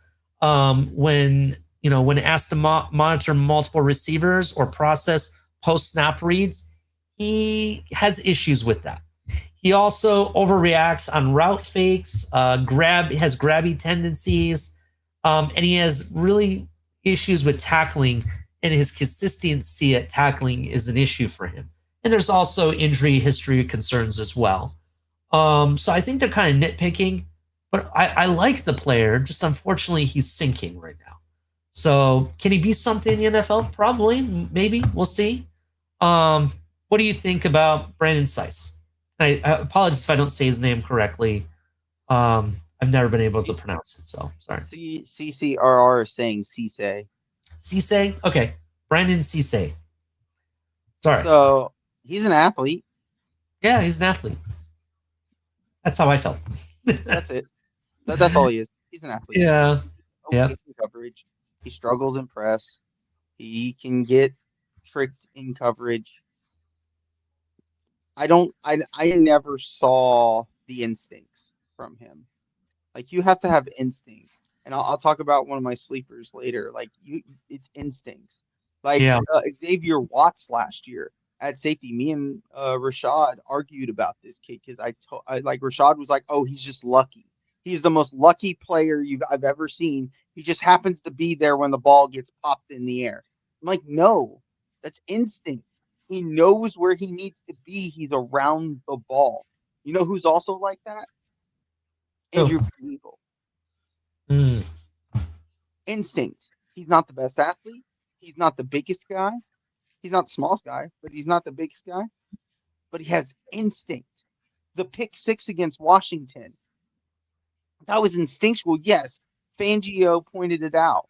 But he instinctively knew it was coming and was there. Intercepted it, pick 6 from an edge rusher on a screen pass. Like, I just never got that with Brandon. I was never a big fan of his, so him falling is not a surprise to me. Very, very good point. What else you got on your sinking ship? I hate it. Well, I don't even know. I don't know if you can call it sinking. I put him here because I had higher hopes for him. But I think the combine kind of fucked him up. Lee Hunter. This was a guy coming out of the Senior Bowl everybody was talking about. Nobody expected him to go to the combine and just lay a wet fart. And I said it during our live stream, remember? It looked like he just wasn't putting all the effort, like he was just playing around. It gave me Christian Wilkins vibes, where he's a great athlete for his size.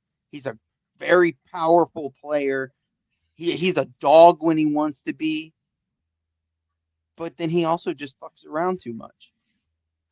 When you need him, he's playing around. Your wide receiver is going to go score a touchdown. He's going to jump on top of him and break his freaking knee. Like this stupid stuff. I don't know. I've been seeing him fall in a lot of later drafts, even more into like the third round almost at times. I don't think he'll fall that far. I think he'll be a second round pick, but like, man, that combine didn't do him any favors.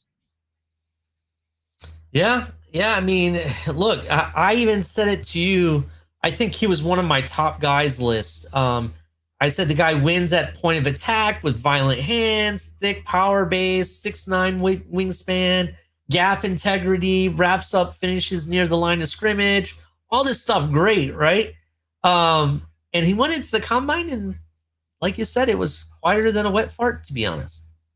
The man had his long jump was almost a half a foot shorter or something like that than the next defensive tackle. Yeah, yeah. This guy is definitely sinking. Yeah, it is very, very interesting. What happened with him, but we will see. We will see what happens. This might be beneficial. He might get put on a good team that's looking to improve their defensive line. I know some teams that are looking for a guy like that. So another what's the famous saying, Steve? Someone else's trash is someone else's treasure, to be honest. Yep. So that's just how it works.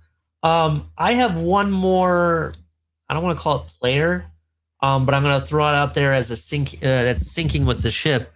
The whole running back class, outside of Jeremiah Love, the whole class is sinking.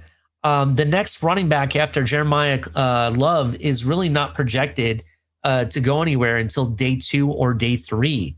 That's the premise of what people are saying. The reality for me is there's maybe 3 running backs in this draft that I absolutely like, and I would love to have them on day 1 or day 2. But then after that, everybody else is a day 3 guy for me.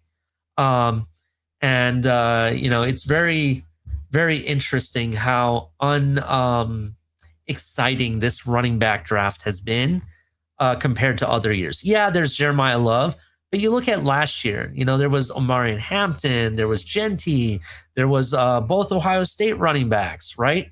This year it's like there's crazy white boy.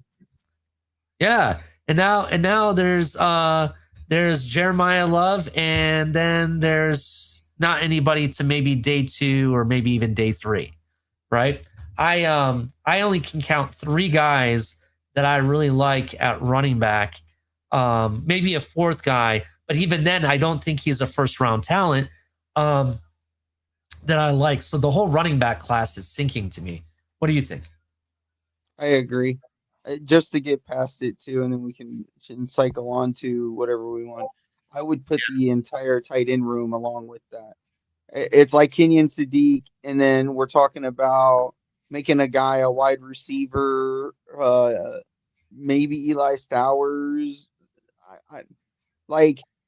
I like some of these tight ends a lot more than I think the league does, because everybody's just tanking down the line. They all got concrete boots and are getting sunk down the river. Yeah, I can see that. Look, there's a lot of tight ends in this draft that I kind of like. I want to say, I'm going to go ahead before we give our sleeper list. For me, the tight end group is a sleeper, because any one of these tight ends, I honestly think, are good enough to be up there. We just don't know how they're going to be used, right? And that's the issue. There's maybe 2-3 tight ends in this draft that I actually like as first round picks. No, maybe not. But there's a couple guys I like in day 2 for sure, or early day 3, very early day 3. I like for sure. So, and I would make the reverse argument about the running back class. You think I would argue there's a lot of sleepers. maybe there's a sleeper I do have in the running back room that's on my list. So we'll get into that. Let's talk about that. I'll open up the sleeper room. So number one sleeper for me, we are going to go to quarterback, and it's not Drew Aller. Drew Aller, to me, though he's on the sinking ship, he's not really a sleeper because I really think that he could be a guy with his size, frame, and his arm strength and talents. I think he can be good. He just needs someone to show him the way, to be honest. But the guy that I'm talking about, and I actually have two quarterbacks on this list that could be a sleeper. The first one I'm going to talk about is none other than Cole Payton. You know, Cole Payton out of North Dakota State. North Dakota. Yes, the next best thing out of North Dakota State, right? Cole Payton, 6'3", 232 pounds.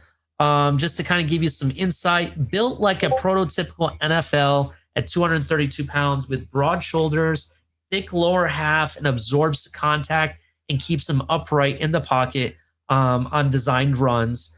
I want to say his measurables, from what I saw, I said he's 6'30", 232 pounds, 10 and a quarter inch hands, 31 and 5/8 inch long arms, has a 78 and 4/8 a wingspan. His 40 was a 4.5, ran a 4.36 on the shuttle. His 10-yard split was a 1.57 and jumped for a 40-inch vertical and had a 130. Actually, not 130. I think he ran a 10-foot, 10-inch long jump, I think is what he had. But in 2025, the results were immediate and historic. He led North Dakota State to a 12-1 record and an 8-0 conference mark, completing 161 of 224 passes. He had a 71.9% completion rate for 2,719 yards and 16 touchdowns against just four interceptions. He also rushed 136 times for 777 yards. I repeat, 777 yards and 13 touchdowns rushing, averaging 5.7 yards per carry, right? He set the North Dakota single season record for pass efficiency, which was 193.8 yards per attempt, and 268.9 yards of offense per game. 3 of his top 6 single game offensive performances in school history belong to him, including a 380-yard explosion where he beat the number 2 ranked Jackrabbits with 4 rushing touchdowns. He finished 3rd in the Walter Payton Award voting, earned multiple All-American honors from Stats Performs, FCS, Football Central, the Associated Press, you name it. This guy has a lot. Scored all well across all 3 passing levels, poise under pressure. The guy has a lot to love. I think this guy is definitely a sleeper. Now, play devil's advocate, obviously. Only 1 season of starting experience at the FCS level. Okay, so he has a little bit more to learn. His mechanics need a little bit of overhauling, and he lacks the drive velocity to consistently fit the ball into tight NFL windows. I think that's subjective, to be honest. That's just my own thought process. And he did have a little bit of a fumble issue. He had 4 fumbles on 120 rushing attempts. I don't know if that's really that big of an issue, but I think there's a lot to be had here. Not saying he's a first-round talent at all, but he's definitely a sleeper guy. You get him into a room where you have quarterbacks, competing. I kind of am okay with this guy, Steve. That's what I'm trying to tell you. Let's say it's us and we decide to pick up a quarterback in the late 4th or 5th round or 6th round guy, and he's sitting there. I might pull the trigger. What do you think, Steve? Meh. Meh? That's what you have to say? Meh?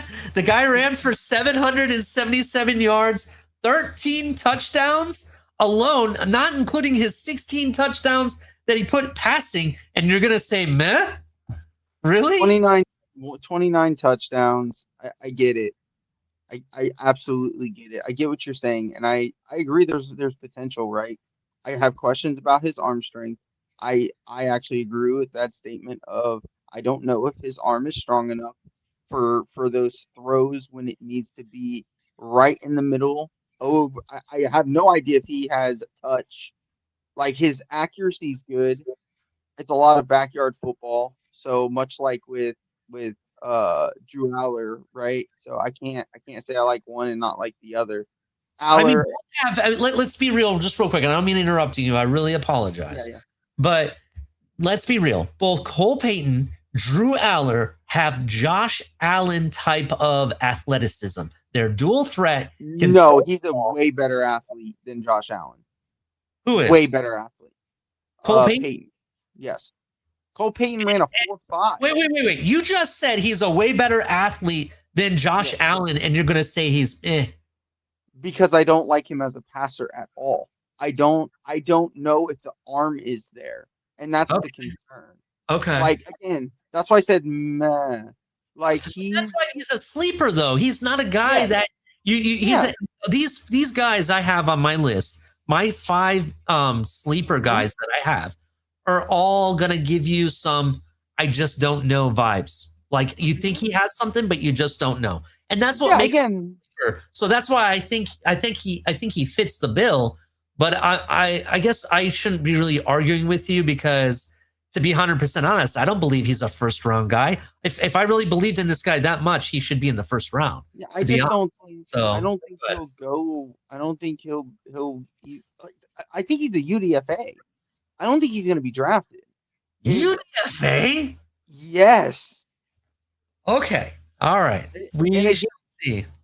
And again, like that's the point of a sleeper, right? Like this is a guy who needs a lot of work in his passing mechanics. He's a great athlete. He's a better athlete than Jackson Dart was. And Jackson Dart had passing issues, right? Mm-hmm. So he could get there. I'm not saying he can't. But for me, like I agree that if you're going to have him as a sleeper, I'm not saying meh to you putting him as a sleeper. Mm-hmm. I want to make that clear. I'm saying meh to him as a player. He's one of those guys that remind me of Justin Fields, where it's like I see the athleticism, I don't see the passing. I just don't see it. Like go look at Justin Fields when he was in college, man. First of all, I watched Justin Fields when he was. But let's you say you see Justin Fields in this. Let's flip this around, okay? Because I think you're kind of mixed up on your argument. I definitely agree. There's question marks about his passing. I get it. But I think there's enough talent and football IQ that it's something that you could develop, and it could be something. I'm not saying this guy is going to day one become a future starter for you. No. But year 2, maybe year 3, and he has to come in, he could develop into one of those guys. He could be a future star in this league because he has the talent to do a lot of things that you really can't, like you said earlier, you can't teach certain things. What his problems are, in my opinion, are the things that you can teach, right? That's what I think. And he only has 1 year of experience, so that's a big downfall, but that's what I think he also could be a sleeper for that fact. But here's the thing about your Justin Fields argument real quick. If you go back and watch the tape of Ohio State in the last 2 seasons Justin Fields was there, he had one hell of an arm. The guy was a passing machine, bro. The guy threw balls like you've never seen it before. Mm-hmm. Even his pro day, he looked really good, comfortable passing the ball. What we have received since then, since he got drafted and went to Chicago, right? And then went to Pittsburgh and then went to New York. He's never been able to be the guy that he was at Ohio State or what people saw in him on his pro day. What I'm trying to say is when he was at Ohio State and what you saw him at his pro day, freaking Justin Fields was able to bomb it anywhere he wanted to. He could throw the ball from left, right, center, anywhere on the field, no problem. This guy, hasn't really been able to show that he could throw the ball left, right, and center, right? Even though I said that he has been able to score from anywhere on the field, which he has, right? This guy is showing you less talent, not as much, and you're trying to tell me he's giving you Justin Fields vibes. I think this guy's going to come in and kill it throwing the ball, but may not have the running ability that Justin Fields did. You understand what I'm saying? I think it's going to be the opposite, is what I'm trying to say. Yeah, see, what I'm saying is, and again, like, looking at prospects, I was never a fan of Justin Fields. I thought he had a long way to go at reading the field as a passer, and I think his elite athleticism, because let's be honest, Justin Fields is an elite athlete. He is, I mean, he was breaking Michael Vick's records in the NFL for athleticism, right? Okay, yeah. But I always questioned his ability to read the field. Teams were not playing against his passing at Ohio State. They were taking into account for his athleticism, and your elite room of wide receivers allowed him to get away with playing in a way that, most teams in college just don't have the players to defend. Like, that's just is what it is. And then when he got to the NFL, they watched the tape and they realized, oh, this kid can't read the field. That's what I'm talking about. I don't know if Cole will ever transition to being able to read the field at the level in which you need to at the NFL. That's my argument. He has the athleticism. That is definitely an argument to be had, and I agree in regards to that. I guess, like, for me, he fits the sleeper bill because of its athleticism, right? But if you also look at it, and I'm going to play devil's advocate, and I'm going to fight for your argument. If you also look at it, he went to North Dakota State University, and the last two QBs to be drafted out of North Dakota State, Trey Lance and even Carson Wentz, who went, top 10, arguably, both of them, I think, did. And I could be wrong about Wentz. He might have gone a little bit less than top 10 if I'm wrong. They didn't pan out. They didn't end up being the top quarterback that everyone thought they could be. So, well, I mean, Wentz won a Super Bowl. Wentz didn't win the Super Bowl, though. Or sorry, no, Wentz was on the. He was on a Super Bowl team, but he got injured and never got to play in the Super Bowl. But he didn't win the Super Bowl. But if you remember that season, wasn't he an MVP candidate? I'm pretty sure he was, and then he petered out after that. So to that point, he had one great season, but I'm pretty sure he was an MVP candidate that year. I don't think so, but I could be wrong. Let me see. I guess you're right. Yeah, the 2017 season with Philadelphia, before Week 14 when he hurt his ACL. Yeah, I didn't know that. I didn't know that. Well, okay. Yeah, he was a dog. He was a dog that year. If you look at it, Carson Wentz had one big year, and he hasn't been able to do anything since. He was, out of the two guys that were drafted, Trey Lance and Carson Wentz. Carson Wentz actually was the better QB out of the two. If you look at what they were able to, compete and what they were able to accomplish. But the reality for me is that if I'm in the low rounds, maybe the 6th round, and I'm looking for a QB that can be a dual threat guy that may have a lot of athleticism, but doesn't know how to put the other stuff together, this guy fits the bill. And I think he has the tenacity to be able to get stuff done when he needs to. And what I mean by that is, like, in a pinch, if I need that 1 yard, he's going to be able to get me that 1 yard, right? He's the type of player that I kind of feel like he can be that backyard player that a team might need in a messy game or a messy battle. You know what I mean? He might be that type of guy. Yeah, and Carson Wentz was the 2nd overall pick. Is this guy a franchise guy? No, not a franchise guy at all. Not yet, at least. but he has a lot of talent, and it'll be fun to work with. Who's your next guy? So my first sleeper, I was fighting over which one of the two I wanted to go with. I'm just gonna start with the one I was telling you about earlier, Josh Moten, 6 foot 180 corner out of Southern Mississippi. This kid ran a 4.43 40 and has had 10 interceptions in the last 2 years as a corner. He can play press man, he can play zone.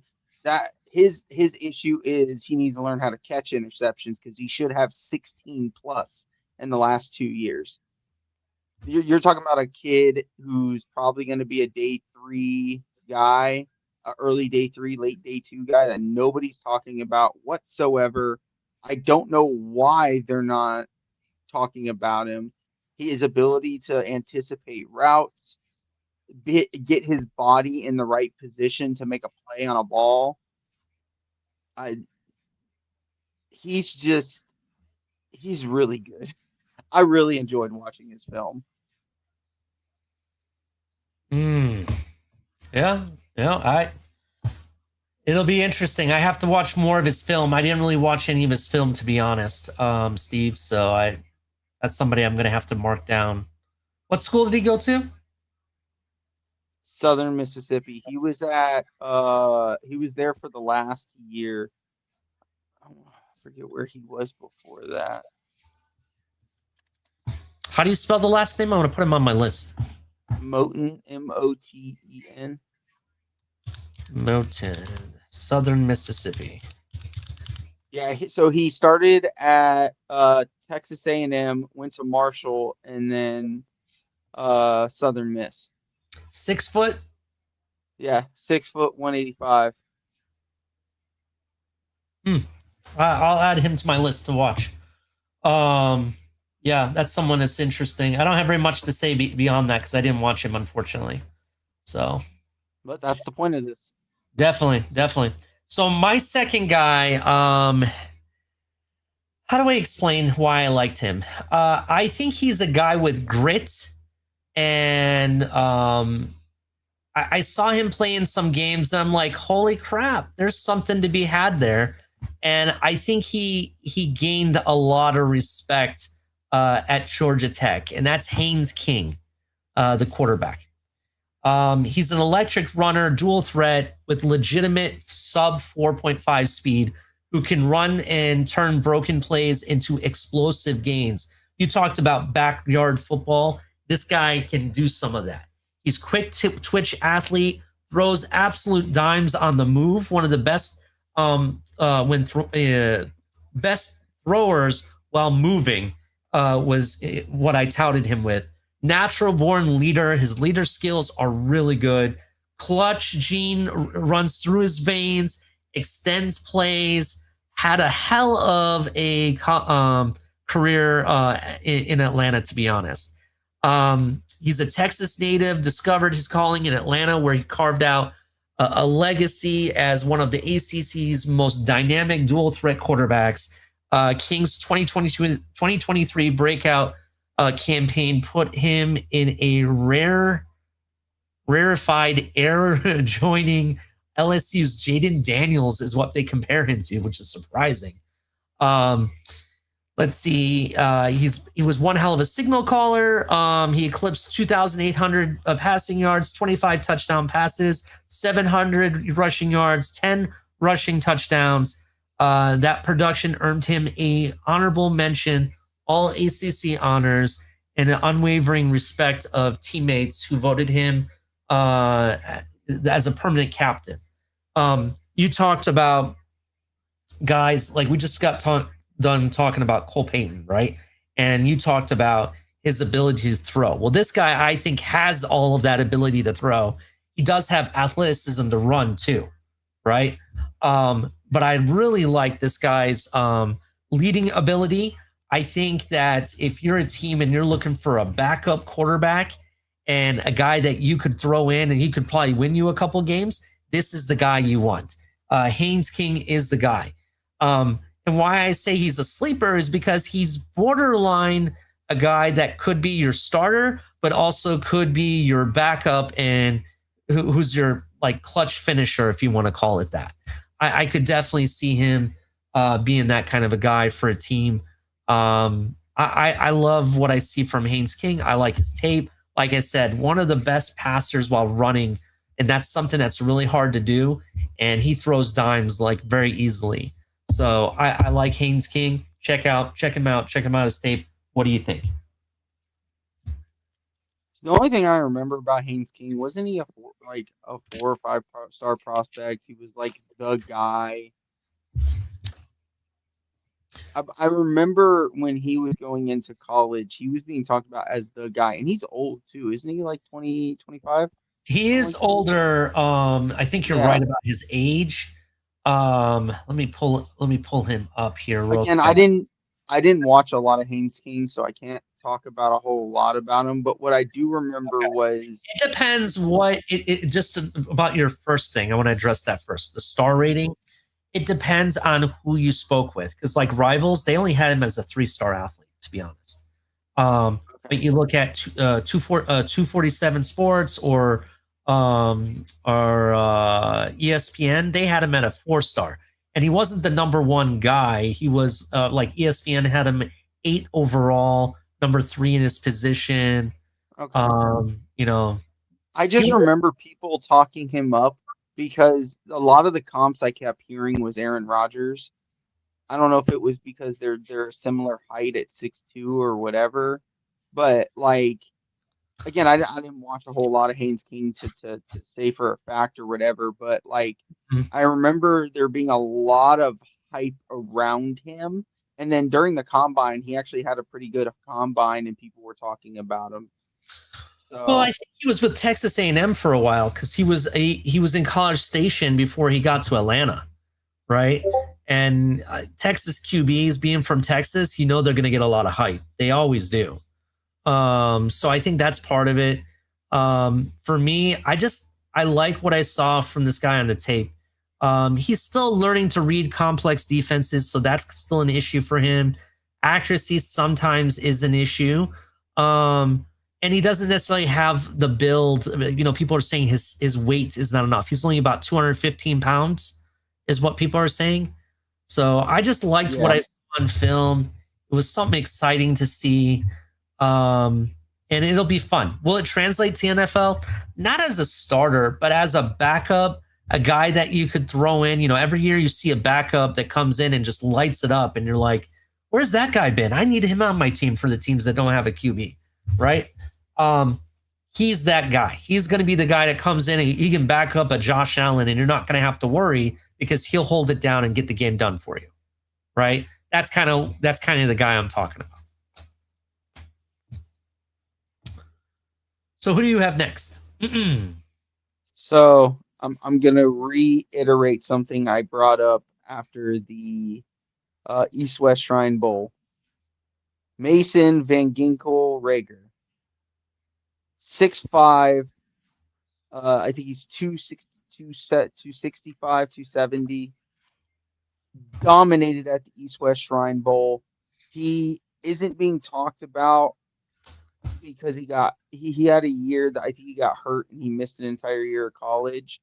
But Mhm. he has all the tools. He has the pass rush ability. He has the bend.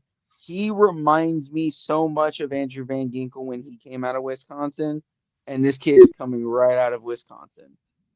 Like, I really, for people who have not watched this kid play, I don't know. I know, but people want to talk about Zion Young. People are talking about Tyreek Sapp. People are talking about Danny Dennis Sutton. And much like we saw from Andrew Van Ginkel, this kid may not be a starter day one, but in 3 years, you're going to find out when your starter goes down, Jalen Phillips, that this kid comes in and is almost better than the guy you had as your starter because he Mhm. plays special teams. He has the bend. He has the swim move. He has the spin move. Like it's all there. It just needs to be molded into consistency. Mm. Very, very interesting. So I you know, I like what you're saying. I have a different guy on my end that I think is, especially at running back. I think he's the guy when it comes to sleepers. He's how do you say, you draft him in the 6th round, but they stick around the league for like 10 years. I think this guy is right up that creek. Um, and the guy I'm talking about is Chip Trainum, running back. He played for Toledo for a bit. He was at Ohio State, Arizona State, several places. He's transferred quite a bit, and he actually switched positions. At Arizona State, from what I understand, he was a power back, accumulating 692 yards and 10 touchdowns over 10 seasons.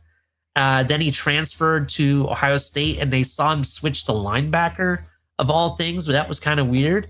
And then he returned back to offensive backfield in the 2023 season, solidified his role as a key contributor in the backfield, where he finished the team's 2nd leading rusher with 373 yards. Throughout his collegiate career, Trainum demonstrated his adaptability and freakish physical gifts. He amassed 1,157 career rushing yards and 13 touchdowns.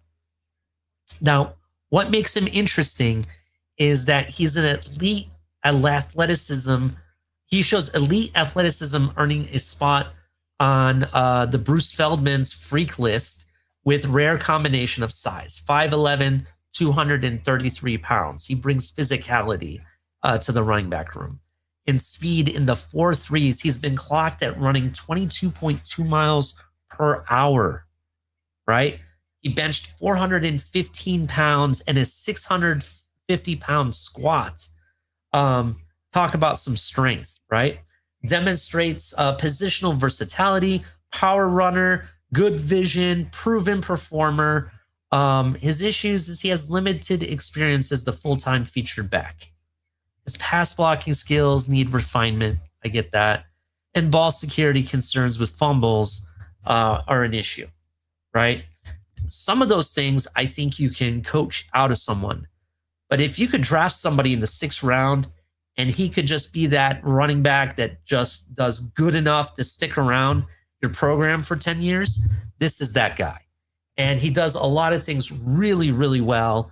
And he can be that freak athlete when you need him to be. So Chip Trainum, check him out. Yeah, you stumped me there. I don't think I've ever even heard that name before. Yeah. And just to kind of give you some background for him, Chip Trainum, born in Akron, he led his high school team to 3 state championships, showcasing his prowess. He averaged 12.4 yards per rush, amassed 1,313 rushing yards, 26 touchdowns in high school, right? At Arizona, as a power back, he accumulated 692 yards and 10 touchdowns over 2 seasons. Not a full-time kind of running back kind of guy. His transfer to Ohio State, like I said, he switched positions, which I completely forgot about. And then throughout it, then he went back to running back where he, started blowing it up. So he can run in the 4.3s, explosive, power back, great vision. He has really good high football IQ, from what I understand. Strong special teams contributor, proven performer. He's definitely a guy to throw in a running back room, right? Especially when you're running back, or having a running back by committee, kind of like our style of running backs. You know how we have 3 guys. That's the type of room you want to throw him in. So, but it'll be very interesting where he lands. It's a guy that I think that he has enough talent where he could be a featured back and show, maybe get some people a lot of fantasy points at some point in his career. I think that's what could happen. So, who else you got? So I'm classifying him as a sleeper because he's a guy who a couple years ago showed out, but then kind of fell off a cliff. But the talent and athleticism is there. Jaden Ott. Mm. So you're talking about a guy from Oklahoma when he had transferred to Oklahoma last year. I don't know what happened. I don't know if maybe he got hurt or something, or if he just got buried there. But he only had 21 attempts for 68 yards. It was a rough year. But at Cal, in his sophomore year, he ran for 1,300 yards and 12 touchdowns, and looked like he was going to be one of those running backs and like one of them ones. And then it just, like I said, it fell off a cliff. Mm. I don't know what the problem is, but and why he kind of fell off the cliff. I'm wondering if it's just situational and where he's at. But the athleticism, he's a 4'4" guy, can run with power. He's 5'11", 200 pounds. I think you could put some more weight on him, and he could be a very much kind of like Jalen Wright, uh, kind of running back where he runs with power and speed and is very downhill. I don't think he'll be your running back one, but he definitely could be your change of pace back, and he offers some pass catching ability. Mm. What was the name of the player one more time? Jaden Ott. Jaden Ott. That's right. Very interesting. I'll have to add him to my list as well. My next guy is Daquan Wright. Now, some people might not say that he is a sleeper, but I think he is. This guy is a modern receiving tight end and has yak ability that's off the charts. He blew up against Miami. He looked like a giant among their secondary at times. He ran like a receiver, even though he's a tight end. He's not your blocking style tight end. He is your athletic style type of tight end that is going to be able to run the wide receiver routes, no problem, get in open space, and he's going to eat up the yak yards. Hot take, this guy would be a guy that I could see in a Mike McDaniel offense for sure. Just going to point that out. But Daquan White, I think it's a definite sleeper, a guy that he's either going to blow up or he's going to be asleep the whole time in the NFL. And I think if someone just works with him on his blocking ability, if they coach him up and, with the proper stance and where to get his hands right, I think he could be a lot more effective in certain types of offenses. But you have him out and, running routes and everything, he's going to find the open space. And when he catches the ball, he's hard to take down initially. And he takes off running. Don't give him open field because he's going to burn you. We saw that a couple times in, the college football playoffs. So definitely check out Daquan White out of Ole Miss. And just to tell you a little bit more about him, plays tight end. Where is my... Good athleticism. Yeah. I just need him to be more willing to block. That's my only problem with him. Yeah, he has blocking issues. That's his main issue. I'm trying to his measurable. It's not even so much that his problem is blocking. I can deal with a tight end that's not great at blocking. My problem is his inconsistency at selling the block. Mm-hmm. He very half-asses it sometimes, and I don't like that. Yeah, I agree with you 100%. And Daquan Wright, just so you know, he's 6'4", 246 pounds. Just going to point that out. And he runs like a big receiver, has amazing catch radius, run blocking, tough kid who played through a series of undisclosed injuries. And so not only was he playing very well in that playoff game that we watched, this guy actually had injuries that he was playing through that we didn't even know about. So that's kind of interesting. But we'll see. We'll see what happens with him. He's a guy that I think has the ability to show up in this league very easily. Who's your next guy, Steve? I'm calling them sleepers, and it's a pair. because I want to get both of them out there because I talked to him about them as a pair when we talked about our favorite players. I'm Yeah, calling yeah. them a sleeper because they're falling down the list. Both of the kids from Penn State. Like, are we just letting this head coach kill extremely good talent? Like Katron Allen and Nick Singleton. Singleton's falling because he got hurt. Okay, I get it. But you not watching these kids film? Like, I don't understand why people just are just so easy to disregard Katron Allen. When we were talking about Jordan Love, I pointed out that Katron Allen and him were almost identical this year. The Yeah. only difference was was it 4 touchdowns, something like that. But Hmm. they're talking about Love is like this great running back, can't miss. He's your guy in the first round, and then Katron Allen sitting here in the third round, like somebody pick me. I can be your number one. Like I don't get it. Nick Singleton has the long speed. Katron Allen has the short burst speed. Like Yeah. they're both elusive. They're both fast. Katron Allen isn't afraid to turn his head down and slam through a defensive line for a first down. But guess what he can also do? Catch swing passes and make people miss. Like, I'm not lining him up at wide receiver and telling him to run a post route. But if you're a quarterback, this is the type of running back you love. I just it kills me that I have to call them sleepers because I believe they are two of the top 5 best running backs in this class. And I do think that had Nick Singleton not gotten hurt at his pro day, he would Hmm. have everybody would have fell in love with him. Or not his pro day, sorry, at training for the combine, everybody would have fell in love with him at the combine. Because he Mm. probably would have ran a 4.3. Yeah, I could definitely see that.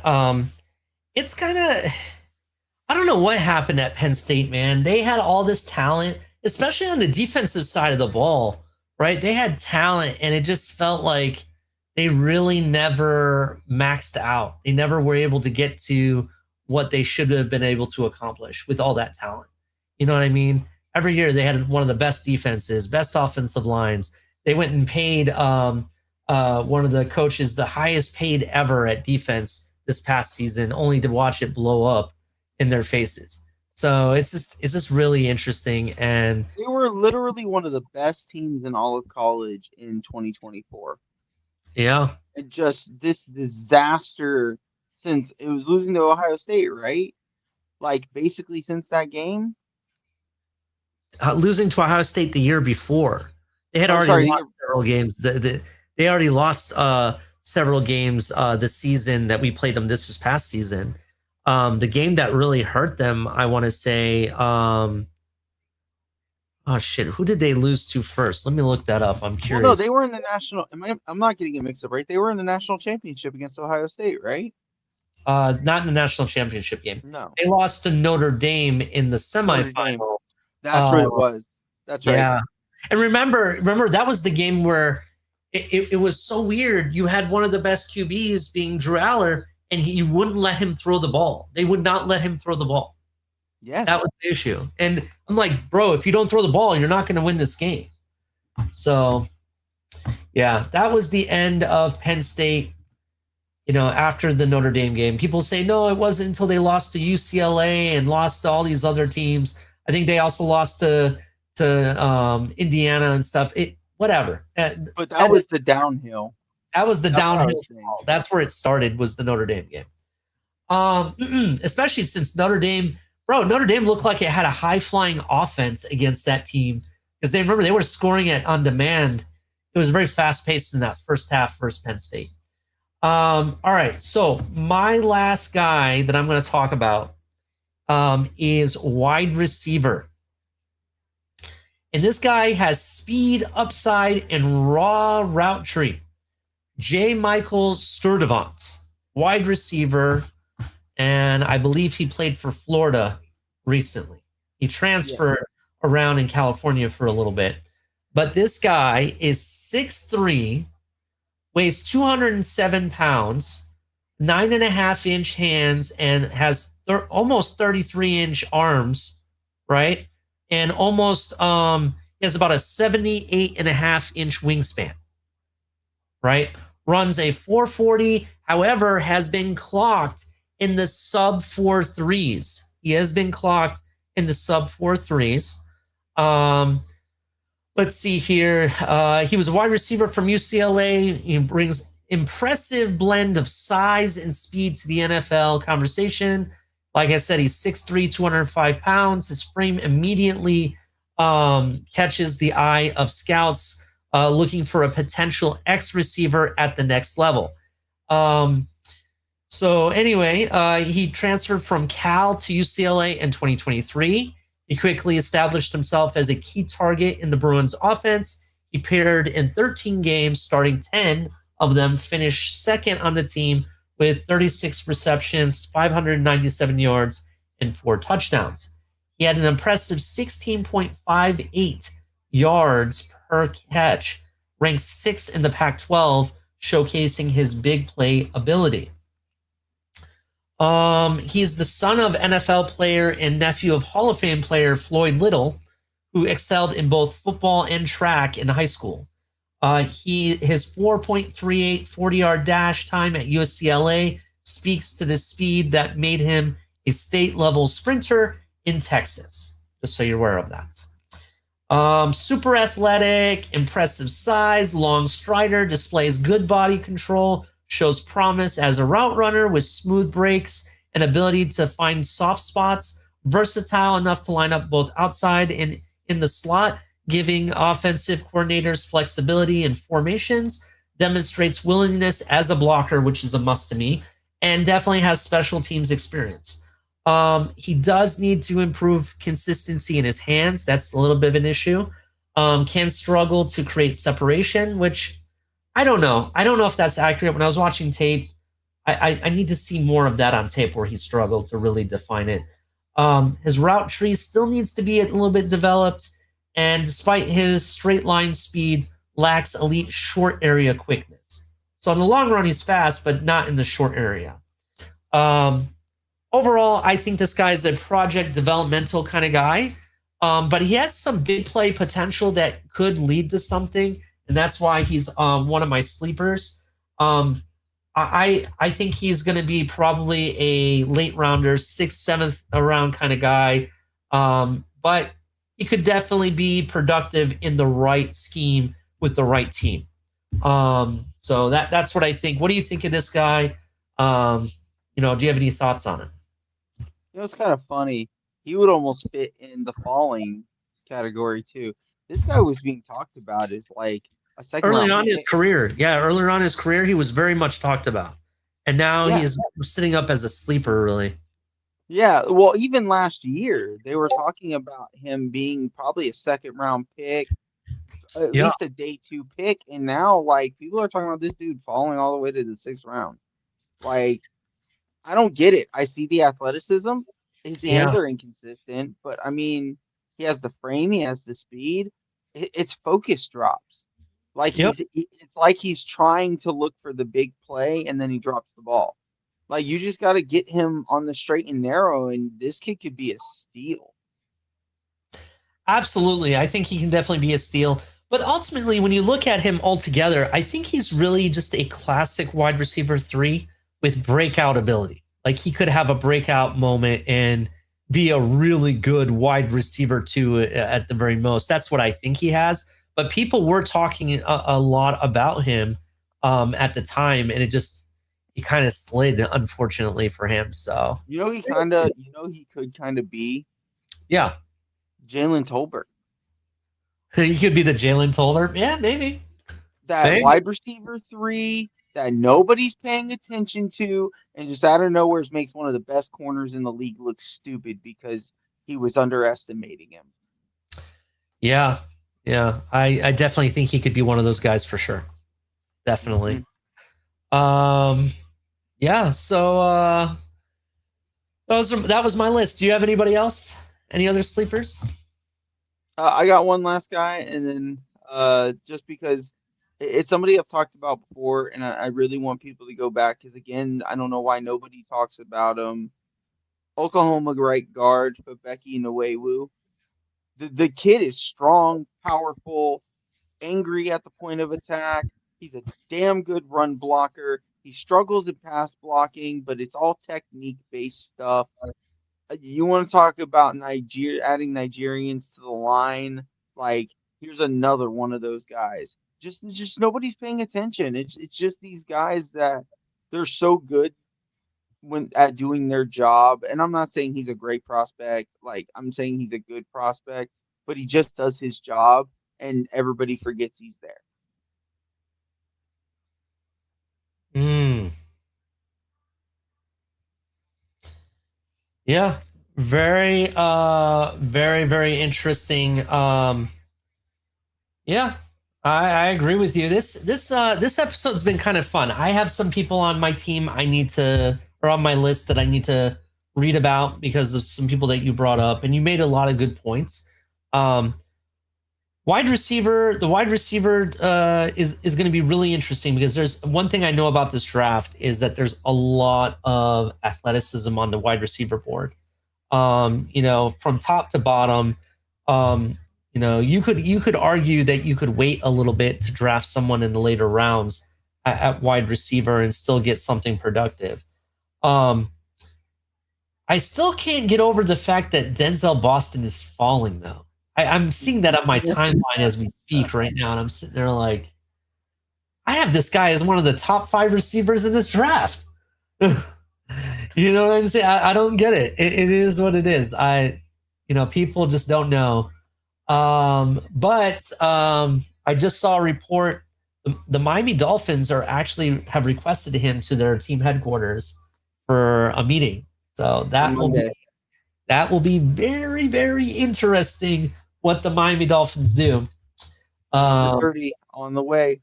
Put it in the bank. Yeah, it will be very interesting. Everybody hit the like button.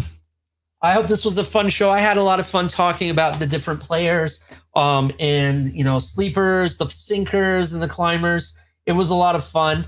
I hope I didn't upset the Miami Hurricane fans too much. But that's what I think of when I think of Ruben Bain. This guy that's bullheaded, can run you over like a dinosaur, but he has these short arms. You know what I mean? That's like, man, talk about didn't get the right genes. You know what I'm saying? So it'll be really interesting. Next couple episodes that we have, we're going to be talking more about players. We're going to be giving some shout outs, maybe revisiting some players that we talked about previously. Give them a profile, shout out.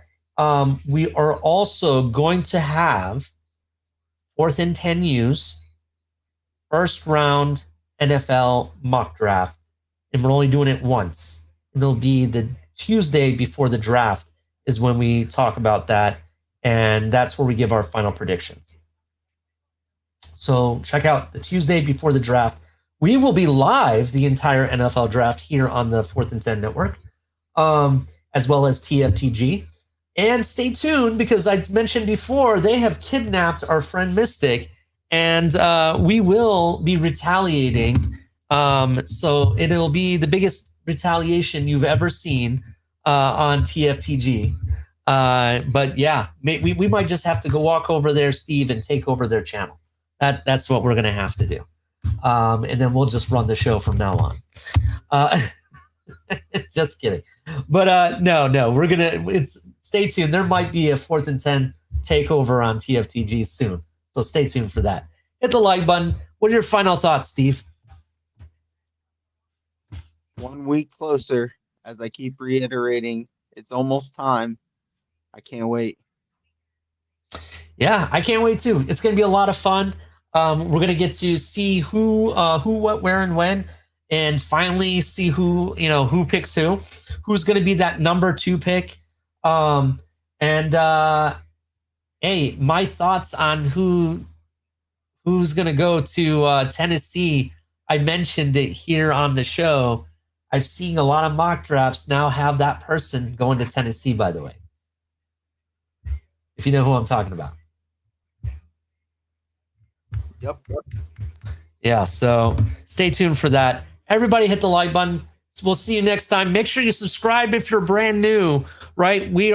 I think we're over 70 subscribers.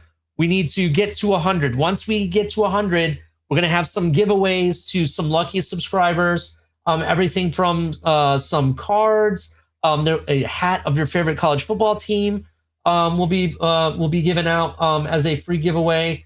And stay tuned. I'm going to have a good friend of mine that's going to be coming on the show that's going to be discussing some sports memorabilia as well. So stay tuned for that. Everyone hit the like button. Until next time, we'll see you then.